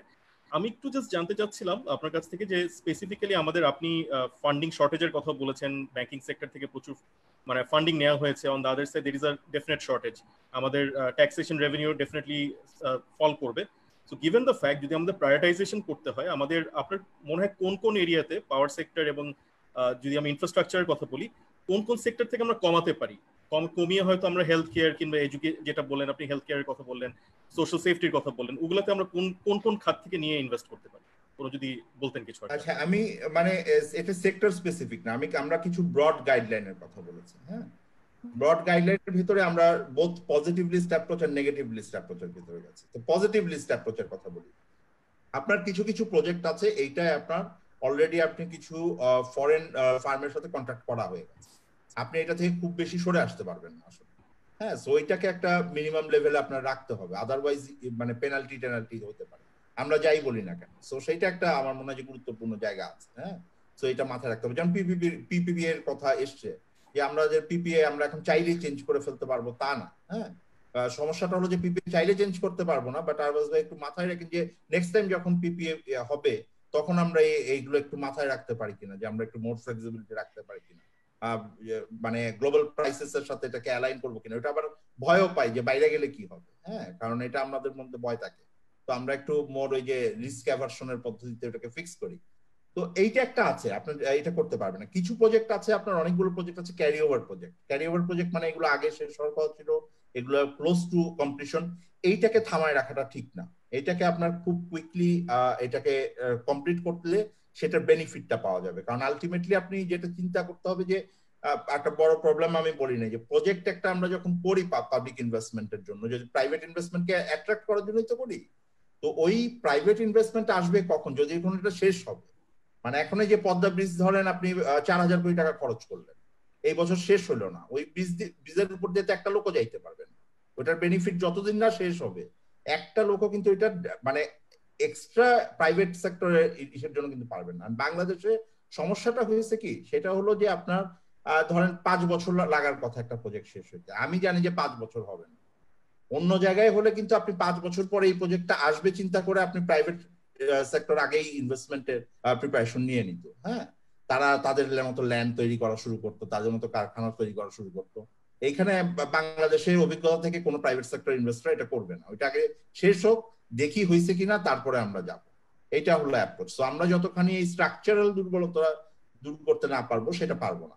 সেকেন্ড, আমরা যেটা বলছি, যেগুলো ফরেন এইডেড প্রজেক্ট আছে, যেটার সাথে আমার ফরেন এইড গ্যারান্টিড আছে, সেইগুলোকে আমরা প্রায়োরিটি দিয়ে আমরা করতে পারি। হ্যাঁ, এর ভিতরে শুধু ফিজিক্যাল ইনফ্রাস্ট্রাকচারের জন্য যেমন আছে, বাইরেও আছে। যেই প্রজেক্টগুলো আমরা কোনগুলো আমরা করতে চাচ্ছি না, কিছু প্রজেক্ট আছে এগুলোকে আমরা বলি জম্বি প্রজেক্ট সিপিডি থেকে। হ্যাঁ, এগুলোকে 1 লাখ টাকা 1 কোটি টাকা দিয়ে বছরের পর বছর বাঁচায় রাখা হয়েছে। কেন বাঁচায় রাখা হয়েছে আমি জানি না। হ্যাঁ, সো এইগুলোকে কেস বাই কেস বেসিসে দেখার সুযোগ আছে। এইগুলাকে বন্ধ করে দেন। এইটা কারণ এটা এখন 1 কোটি টাকা দিয়েছে, এটা আবার ডিভাইস অ্যালোকেশন সময় দেখা যাবে যে আবার টাকা চাওয়া শুরু করবে। সো এইটা একটাই। আর যেগুলো খুবই আর্লি স্টেজে আছে সেগুলোকে আমরা একটু স্লোলি করতে পারি। কিন্তু মাথায় রাখতে হবে যে আমি ধরেন কিছু ইনফ্রাস্ট্রাকচার আছে আমরা এটা করলাম, পরে আপনাকে এটা হাফাডেট করে আপনি যদি 2 বছর এটাকে কিছু না করেন, ওইটা আবার নষ্ট হয়ে যাবে আগে যা করতেন। তো এইগুলোকে একদম খুব ক্লিয়ারলি বলা যাবে না, বাট কিছু গাইডলাইন আছে যেগুলো ক্লোজ টু কমপ্লিশন, যেগুলো উইল ব্রিং বেনিফিট আমাদের মানে ইমিডিয়েটলি প্রাইভেট ইনভেস্টমেন্টের জন্য, রিকভারির জন্য, এমপ্লয়মেন্টের জন্য। এই ধরনের কেস বাই কেস বেসিসে আমার যাবেন বলে গভর্নমেন্ট বা একটা প্যানেল এরকম মানে অ্যাসেসমেন্টের ভিতরে যাওয়া উচিত। এরকম কোনো অ্যাসেসমেন্ট সত্যিকার অর্থে হয়েছে কিনা এটা আমরা জানি না। আমরা শুনেছি যে প্ল্যানিং মিনিস্টার বলেছেন যে ওনারা কতগুলো ক্লাস্টার করেছেন যে প্রায়োরিটি প্রজেক্টের জন্য, কিন্তু সেটার কোনো এখনো আমরা পরিষ্কার কোনো পাবলিক ডোমেইনে কোনো আলোচনা আমরা দেখি নাই। বা আসলে বাজেট যারা পাস করেন আমাদের এমপিরা, আপনারা কোনো এক সময় এমপিদের সাথে আলাপ করবেন, আপনারা তাদেরকে জিজ্ঞেস করতে পারেন যে কোনো পাবলিক মানে স্ট্যান্ডিং কমিটিতে অথবা পার্লামেন্টে এগুলো নিয়ে কোনো আলোচনা হচ্ছে কিনা। এডিপি কিন্তু পাস, 1 টাকাও চেঞ্জ করতে পারবেন না, এখানে আমরা যা গলা ফাটাইতে পারি কোনো কিছু চেঞ্জ হবে না। বাট ইট ইজ ইম্পর্টেন্ট, আমরা বলছি যে আরেকটা যেটা ফাইনাল, সেটা হলো আগামী বছর প্রতি বছরই প্রজেক্ট নেওয়া হয়। হ্যাঁ, একনেকে পাস হইতে থাকে, সেইটা নেওয়ার সময় আমাদের এই যে আমরা যতগুলো কথা বলছি এটাকে আমাদের ইম্পর্টেন্ট মানে যেন নেওয়া হয়, এইটাকে বিবেচনায় নিয়ে যেন করেন। এবং আমরা অ্যাক্টিভলি চাই যারা পাবলিক রিপ্রেজেন্টেটিভ আছেন, এমপিরা আছেন, তারা ইন্টারেস্ট নেন, তারা প্রয়োজনে বাইরের থেকে মানে যারা পিপুল যারা ভলেন্টারিলি তাদেরকে টেকনিক্যাল সাপোর্ট দিতে চাবেন। তা আমি জানি যে আমাদের দেশে কিন্তু অন্যান্য দেশে তাদের অফিস অনেক স্ট্রং থাকে, তাদেরকে দরকার হলে ইন্ডিপেন্ডেন্টলি দেওয়া যাবে। তারা যেন এগুলোর ভিতরে ইন্টারেস্ট নেন এবং সেই স্ক্রুটিনিটার ভিতরে রাখেন। Thank you so much for your views. আমি একটু নাজরুল স্যারের কাছে ব্যাক করব, যেহেতু আমাদের ডিসকাশনটার একটা পার্ট ছিল যে আসলে আমাদের access to funding is a major challenge, এবং পাওয়ার সেক্টরের একটা main I would say beauty হচ্ছে গিয়ে যে প্রাইভেট সেক্টরকে ইনভলভ করা ইন আইপিপিস, ওনাদের ইনভেস্টমেন্টস গুলোকে নিয়ে আসা, এবং যেটার মাধ্যমে প্রোডাকশনটা বাড়ে, যেটা আপনি শেয়ার করেছিলেন। তো আমি জাস্ট একটু আপনার ভিউটা জানতে চাচ্ছিলাম যে স্পেসিফিক্যালি আমরা যদি ডিফারেন্ট ইনফ্রাস্ট্রাকচার প্রজেক্টস কিংবা আমরা যদি কিছু পাওয়ার প্ল্যান্টসের জন্য প্রাইভেট সেক্টরকে আরো এনগেজ করতে চাই, আরো পিপিপি বেসড কিছু কিংবা জেভি বেসড কোনো যদি প্রজেক্টস গুলো করতে চাই, what needs to be done? যদিও পিপিএ অথরিটি আছে, বাজেটে এভরি ইয়ার পিপিপির জন্য বাজেট একটা বরাদ্দ করা থাকে, বাট আমি জাস্ট আপনার ভিউটা জানা যে এটা কতটুকু এফেক্টিভ হচ্ছে এবং কি করা যেতে পারে অ্যামিড দ্য কোভিড-19 সিনারিও। এখানে thank you again for giving me the floor. এখানে কিন্তু আমরা একটু মানে আমাদেরকে রিফোকাস করতে হবে, এটা হচ্ছে অ্যানুয়াল বাজেট, তাই তো? সো লং টার্ম আমি কি করব এগুলি কিন্তু যখন আমরা একটা ক্রাইসিস পিরিয়ডে আছি তখন কিন্তু লং টার্ম প্ল্যানিং করা যায় না কিংবা এটা বাঞ্ছনীয় না, in my opinion. For example, আমরা সোলার এনার্জি সাপোর্ট করব কিনা, ওটা কেন শর্টফল হয়েছে, কি বলে deep sea exploration for gas করব কিনা। সো আমরা উই হ্যাভ টু আন্ডারস্ট্যান্ড যে এখন we are in the middle of A pandemic, তাই তো? And we are in a crisis situation. So crisis সিচুয়েশনে ফার্স্ট জিনিস হচ্ছে ফরমোস্ট, এটা বিজনেস অ্যাজ ইউজুয়াল না। ক্রাইসিস সিচুয়েশনে আমাদেরকে ক্রাইসিসটা মিটিগেট করতে হবে, এটার ইম্প্যাক্টস গুলি মিনিমাইজ করতে হবে, right? So as I said যে সোলার এনার্জি চলছে কিনা, কেন চলছে না, এগুলি কিন্তু এখন কোয়েশ্চেন হওয়া উচিত না। লং টার্ম আমরা গ্যাস করবো কিনা, এলএনজি কে রিপ্লেস করবো কিনা, these are long term issues. And আমরা আগে যেসব লং টার্ম পলিসিস প্ল্যানিং করেছি, এলএনজি হোক আর রিনিউয়েবল এনার্জি হোক, উইন্ড হোক, they are still valid, should be valid. আমাদেরকে এখন সোললি আমাদেরকে ফোকাস করতে হবে এটার উপরে যে what is this Covid, why is it a force majeure, what is a force majeure, and many of you যারা force majeure clauses দেখছেন, it's quite complex. ইনফ্রাস্ট্রাকচারে ইউজুয়ালি এটা দুই রকমের ভাগ হয়, একটা হচ্ছে পলিটিক্যাল ফোর্স মেজর ইভেন্টস, একটা হচ্ছে জেনারেল ফোর্স মেজর ইভেন্ট। হ্যাঁ, আচ্ছা, কিছুক্ষণ আগে একজন বক্তা বললেন যে আমাদেরকে রিনেগোশিয়েট করতে হবে। নো, রিনেগোশিয়েট করতে হবে power purchase agreement, not at all. First, there are two types of contracts, right? একটা হচ্ছে construction contract, একটা হচ্ছে operational contract. So typically একটা ইনফ্রাস্ট্রাকচারে, যেটা ইনফ্রাস্ট্রাকচার পাওয়ার পারচেজ এগ্রিমেন্ট কিংবা ডেভেলপমেন্ট এগ্রিমেন্ট, ওখানে ডেভেলপমেন্ট পিরিয়ডও আছে এবং অপারেশনস পিরিয়ডও আছে। Let us talk first about পাওয়ারে যদি আমি করি, এগুলি I think it cuts across all the infrastructure. Construction phase-টা হচ্ছে যেগুলি it's in the middle of the construction. আচ্ছা, এখন if force majeure hits, first is classify যে what is it? Is it political in nature or it is general? General হচ্ছে acts of God. Now, acts of God typically is insured. So আমাদেরকে এখন এগুলি আমরা invoke করতে পারবো কিনা and insurance-টা payment করবে কিনা, right? So এই জিনিসটা pandemic, I am not sure, আমি যেটা CNN এ শুনছিলাম যে insurance companies are trying to get out of pandemic as a act of god or as a কি বলে নন জেনারেল ফোর্স মেজর। সো আমাদেরকে এই পাওয়ার পারচেজ এগ্রিমেন্টে দেখতে হবে যে first of all we have to study this force major clauses which are already there in the signed contracts. There is no issue of changing the contracts because that is very complex. So আমরা এখন এই agreement গুলিতে either we are in the construction phase or we are in the operations phase. দুটাতেই we have to examine যে force major জিনিসটা কি বলে এবং আমরা কিভাবে এই ফোর্স মেজরের রিস্কটাকে ট্রান্সফার করতে পারবো back to the either the other side, which is the investor, or to the bankers, or ultimately to the lender, কি বলে insurers, insuring company, insurance টা কিভাবে আছে, etc. So এখন আমাদের immediately হচ্ছে যে we have to understand what is force majeure. Seriously, it's a contractual issue. Many times we avoid the contractual issue and talk about a lot of very theoretical things. But we will need contract experts jara ei agreement gulike, whether it is in the operations phase or in the construction phase, je kibhabe we can win out of these and get a little bit of relief, je kibhabe kichu relief pawa jay for the government of Bangladesh and for the people. So আমাদের entire planning, আমার মতে আমাদের entire planning should be যে কিভাবে আমরা কোভিডকে overcome করব, minimizing the impact on employment, our cash reserves. If we don't understand it, আর আমরা এখনো যদি লং টার্ম প্ল্যানিং যদি করি এই বছরে, I think by personal opinion it would be the wrong thing to do. Long term planning এর focus এই বছর হওয়া উচিত না, in my opinion. Should only be short term and only be related to mitigate the effects of COVID-19. Okay, I don't know. I'm not sure whether I've been able to answer all your but I think stick to the point, which is COVID-19. We are in the middle of it. আমরা কিভাবে এটা থেকে বেরাতে পারি সুস্থভাবে, এটা force major কি জিনিস আছে, কন্ট্রাক্টের ভেতরে কি লেখা আছে, and কন্ট্রাক্টের পিছনে ব্যাংকার্স আছে, ইনভেস্টার্স আছে, কিভাবে আমরা এই ইয়েটাকে কি বলে বেটার আমরা করতে পারি যাতে আমাদের লস না হয়, অ্যাজ এ কান্ট্রি আমাদের লস না হয়। প্রত্যেকটা ইন্ডিভিজুয়াল প্রজেক্ট ডাইরেক্টরস কিংবা the CEO's of the companies এদেরকে দেখতে হবে যে তাদের ফোর্স মেজরে কি বলে, ফোর্স মেজরের সার্টেন প্রভিশনস আছে যে নোটিশ দিতে হবে, নোটিশ দিয়েছে কিনা, কিভাবে দিয়েছে, এটার লিগ্যাল এক্সপার্ট লিগ্যাল ওপিনিয়ন দরকার।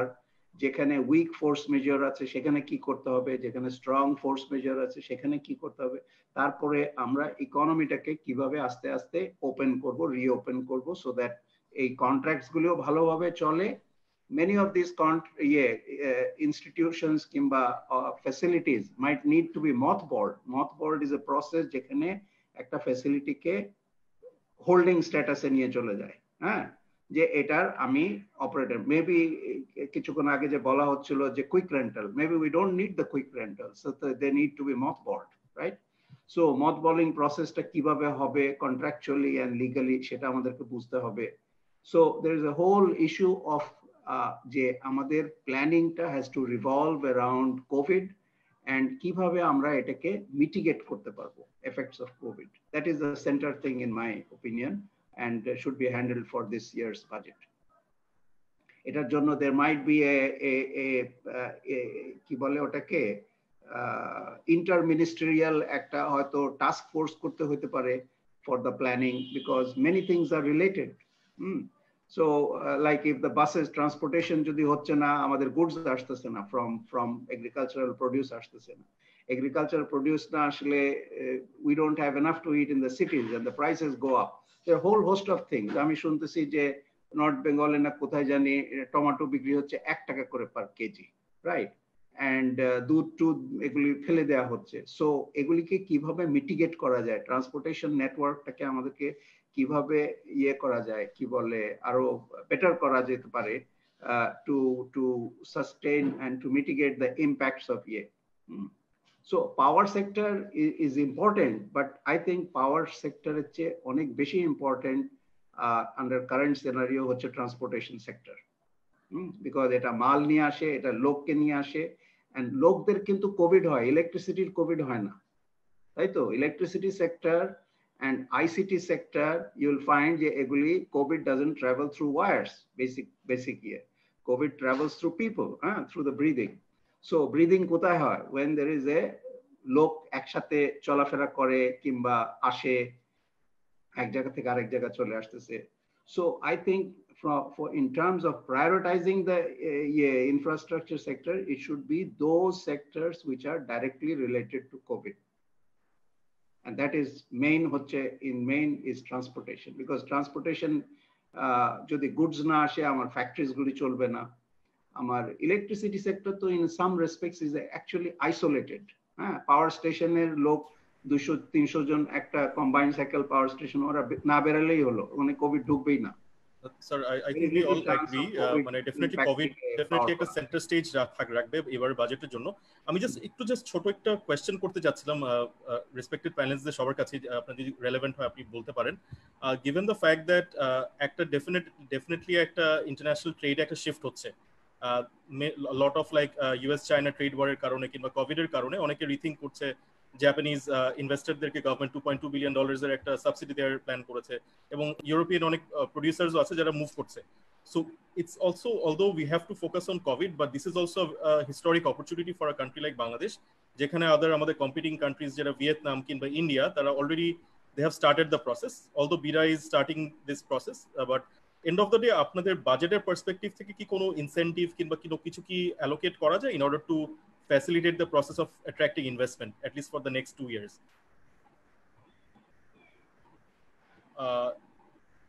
Should I intervene first? কে তৌফিক সাহেব বলবেন, বলেন। নজরুল সাহেব বলতে পারেন, আপনি আগে বলেন। আমার হচ্ছে কোভিডটাকে আমাদেরকে স্টাডি করতে হবে, আমাদেরকে বুঝতে হবে, রাইট, যে which sectors are this, whether it is long term or short term. So first and foremost হচ্ছে long term planning আমাদেরকে করা উচিত না। It should be short term and it should be focused on mitigating the effects of impacts, effects of COVID, right? এটাতে বিভিন্ন দেশ trade policies change করে যাবে, রাইট? আমরা যেরকম একটা এখন ওয়ার্ল্ড ব্যাংকের প্রজেক্ট করছি on land ports, if you know, যে বেনাপোল, তারপরে হিলি, এরা trade and with India. So world ব্যাংকের স্টাফরা কিছুদিন আগে আমরা মিটিং করলাম, তারা খুব প্রেশার দিচ্ছে যে কোভিডকে ট্রেড প্রজেকশনসে নিয়ে আসো।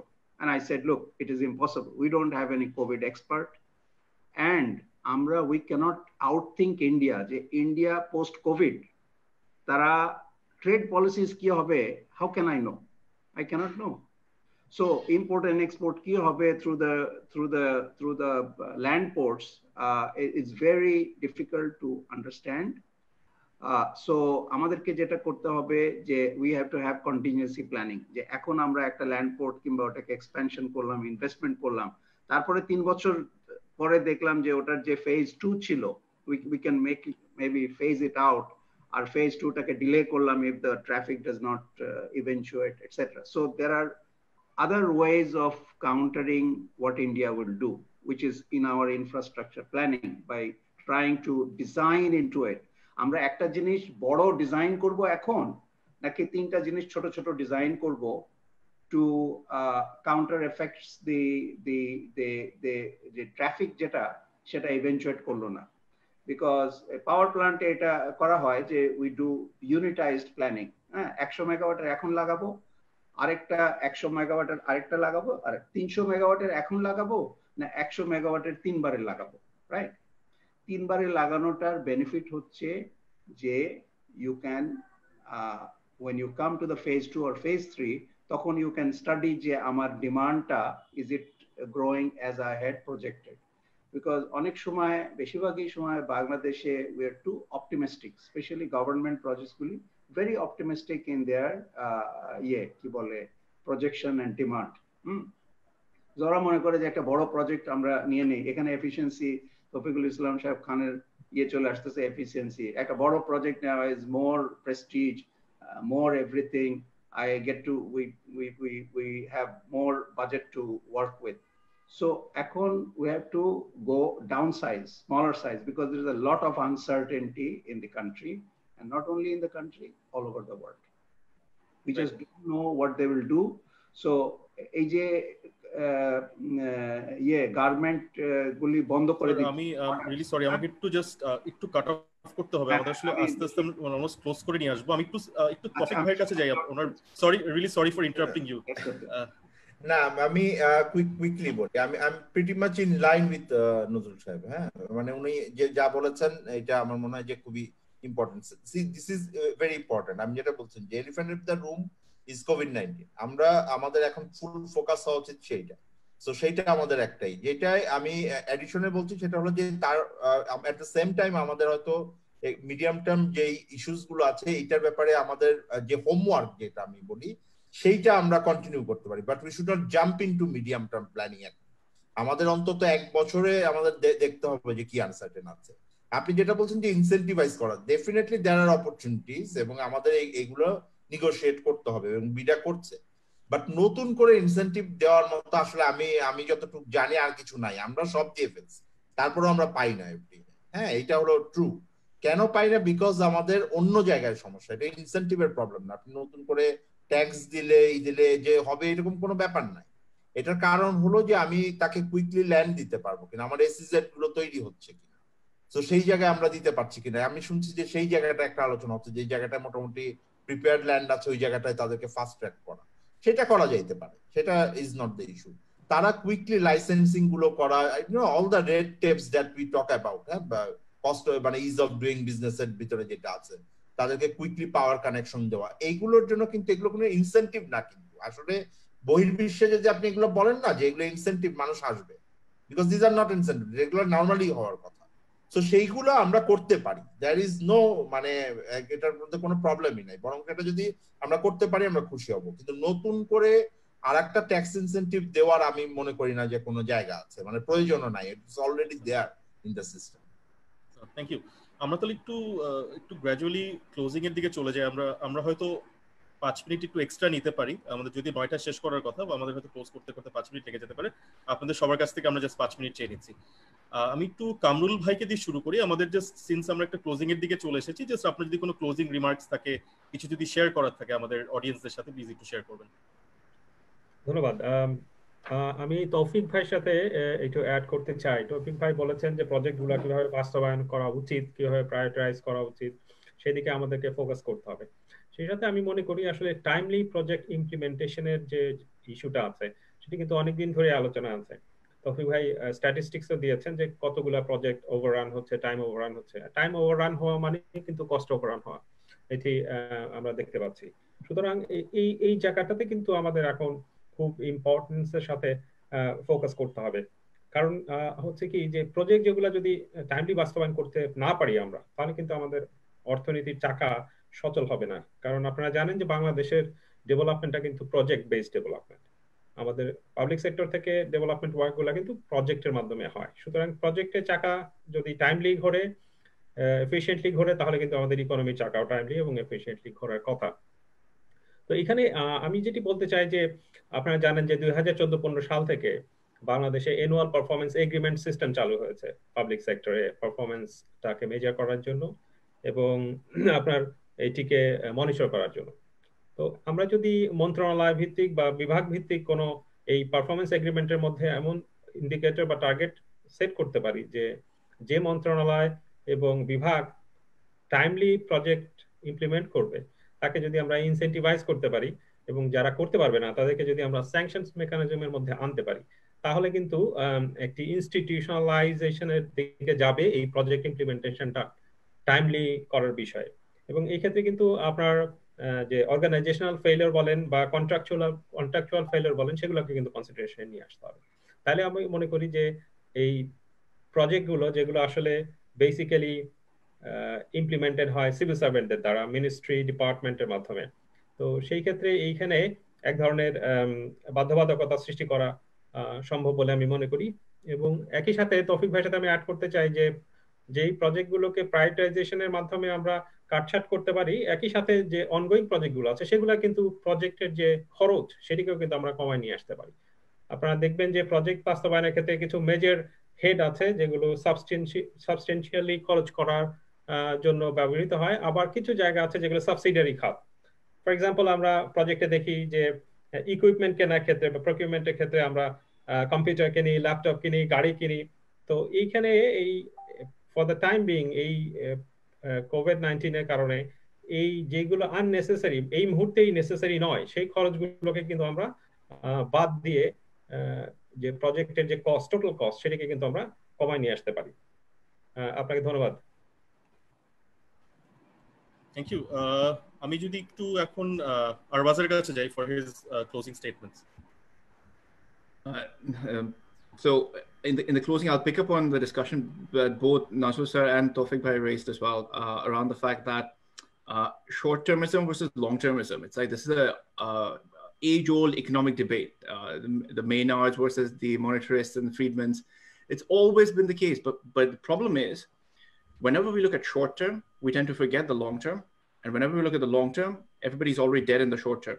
So that mindset has to change. I really think that the short-term response to COVID is clear. Everybody's doing that. And if the government of Bangladesh is not doing that, something's going wrong. What's the short-term response? You protect lives, you protect the healthcare system, you protect the vulnerable, you protect livelihoods and incomes, and you protect the economy. To do that, the UK government, for example, has a £300 billion budget. If you scale up the UK economy to the Bangladesh proportions, you'll be looking at a $100 billion economic package from the Bangladesh government. So that's a choice of the government. Can they afford that kind of an economic package in order to keep the economy going? So those are broader economic decision makings. So short term, there are priorities. We need to make choices, but the long-term opportunities that are presenting itself because of this immediate short-term crisis, we need to be cognizant of that. And we need to try and rebuild ourselves with actual investments rather than making bets. That's the problem. Immediate short-term planning, we end up making a lot of bets. Quick rental power plants is a perfect example. It was a big bet. Power shortage quick rental power shortage to dur kor. That was a bet. It's now an out-of-pocket expense for the government now.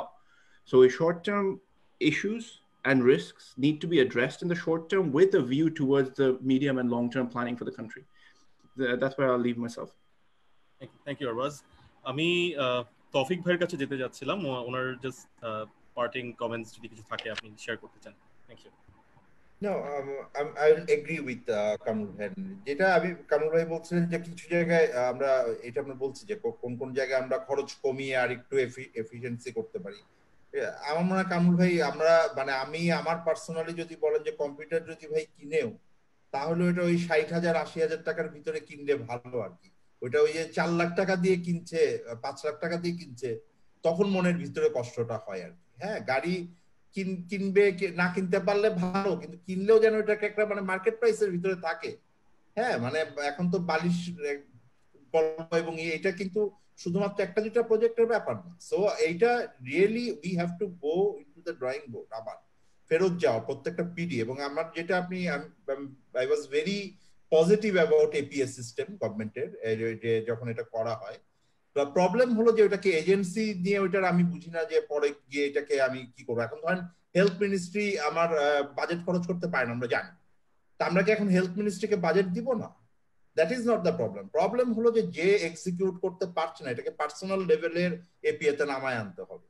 আমরা তাকে ওই জায়গাটায় আমরা punish করছি কিনা, মানে incentive এবং punishment, এই সিস্টেমটা সিভিল সার্ভিসের ভিতরে এখন আনা খুব জরুরি।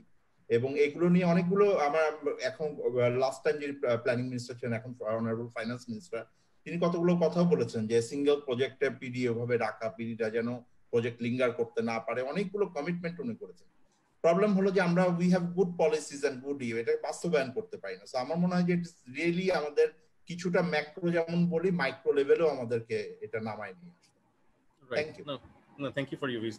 আমাদের কাছে বেশ অনেকগুলো কোয়েশ্চেন এসেছে। আমি জাস্ট একটা কোয়েশ্চেন একটু জাস্ট আপনাদের সাথে শেয়ার করতে চাই, আপনাদের যদি রেলেভেন্ট মনে হয় feel free to answer that.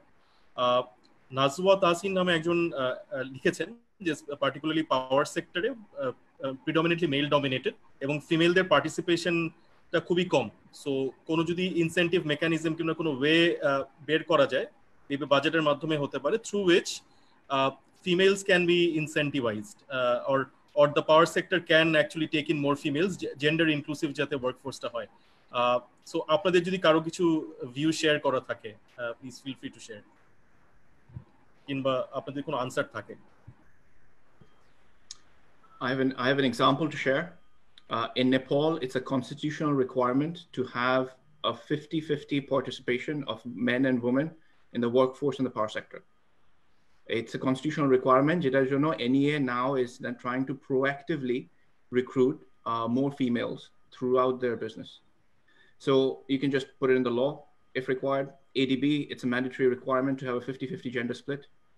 In my company, it's a mandatory requirement in many cases, or it's an aspirational requirement for the diversity.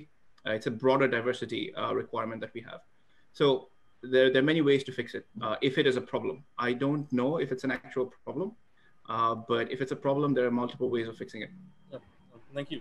Now, so even if we, I mean, just a small follow-up question. Even if we implement this particular policy, like government যদি decide করে policy to implement করবে, do you think this is implementable? Like 50% can we actually get 50% female engineers and workers in the power sector?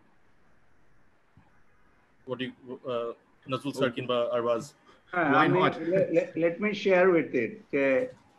Okay, in a society, there is 50% females, 50% males. It doesn't mean that in all sectors, it should be 50-50. Certainly in power sectors, it is male dominated. Yes, maybe it should be male dominated. Electrical engineering পড়তে হবে, for example. যে বুয়েটে তারা electrical engineering পড়তে হবে 50-50, আর যদি না হয়, then the graduates who are coming out or even the technicians who are coming out is never going to be 50. So the thing is, we have to divide the society into some sectors যেখানে 50-50 male female gender equity হবে না, কিন্তু অন্যান্য sectors যেগুলো আছে, maybe in health, maybe in education, যেখানে 50-এর অনেক বেশি হবে। So it's a matter of যে ফিমেলসদেরকে কোনটা মোর স্যুট করে, which is a more suitable sector for employment. Is it health education or is it power sector? এখন হেলথ এডুকেশন যদি বেশি হয়, হ্যাঁ, like nurses, more or less all of the nurses Bangladesh at least are females, so you don't see too much male nurses. So there are some sectors which are naturally more gender equity amenable rather than power sector. That would be my comment. Thank you, sir. Sir, আপনি বাকি ছিলেন, আপনার যদি কোনো parting comments থাকে, feel free to share with us. Sir, any parting comments from your side? আমার থেকে? আপনার end থেকে? Yeah, আমার থেকে একটা parting comment, which is basically global policy with respect to COVID. If you just look at it, যে আমি কিংবা আপনারা অনেকেই গত 2 মাস ধরে বাড়িতে বসে আছি, and আমরা এখনো সুস্থ আছি, সো আমরা সুস্থ মানুষকে সরকার লকডাউন করে দিল। আমাদের সরকারের দোষ না, আমেরিকা তো তাই করেছে, ইংল্যান্ডও তাই করেছে। সো দ্য পলিসি তারা সবাই ওয়ার্ল্ড ওয়াইড যেটা গ্রহণ করলো যে সুস্থ মানুষদেরকে লকডাউন করে, and that's a wrong policy. সুস্থ মানুষদেরকে লকডাউন করা উচিত না, অসুস্থ মানুষদেরকে লকডাউন করা উচিত।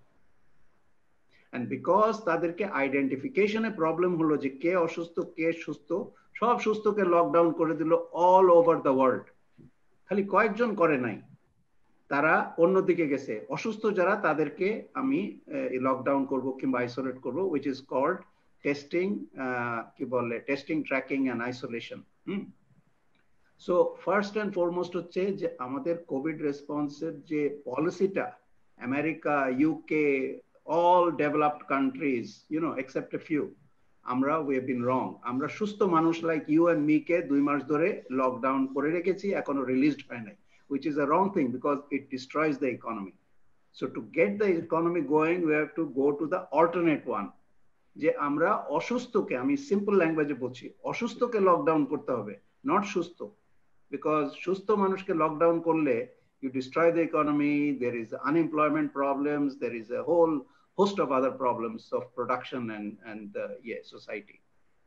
So we have to have a dramatic change in the policy.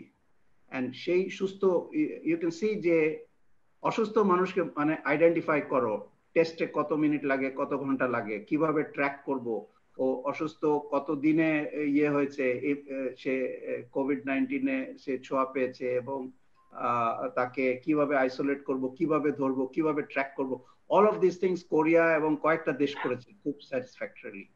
আমাদেরকে ওই দিকে যেতে হবে। Right. Arbaaz, you wanted to add something? Yes, just very quickly.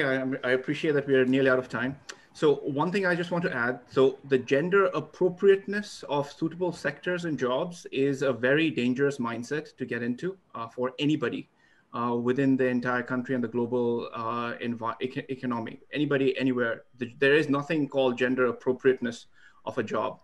If somebody wants to do a particular job, that person should be empowered in order to do the job. Therefore, the government's responsibility is to create the opportunity. The availability of opportunity is going to change mindsets, and the only thing that's bottlenecking gender equality within Bangladesh or anywhere else in the world is an issue around mindset. And that's not gender, that's just general diversity issues around the world. Skin color, race, religion, political alignment, all of those are used as discrimination. So therefore, if you create an opportunity, mindsets will change over time, and it's we who need to change the mindset, and not necessarily look to create boxes around gender appropriateness. Thank you Arbaz, thank you everyone. আপনারা অনেক সময় দিলেন আপনাদের ব্যস্ততার মাঝে। আমি particularly Nazrul স্যারকে thank you জানাতে যাচ্ছি, কামরুল ভাই, তৌফিক ভাই, Arbaz, thank you so much for giving us time. I genuinely hope our audience have really enjoyed the discussion. আপনাদের থেকে অনেক কিছু শিখতে পেরেছি আমরা সবাই, থ্যাংক ইউ ফর দ্যাট। আর আমাদের এন থেকে আমরা আমাদের পার্টনার্স যারা আছে YPF এর তরফ থেকে, Daily Star is the media partner, BIGM আছে, on the other side Lightcastle is also involved as a knowledge partner. So সবার তরফ থেকে আপনাদেরকে ধন্যবাদ দিতে চাচ্ছিলাম এবং ধন্যবাদ দিয়ে আজকে সেশনটা শেষ করতে যাচ্ছিলাম। Thank you so much. Thank you very much. Thank you very much. Thank you.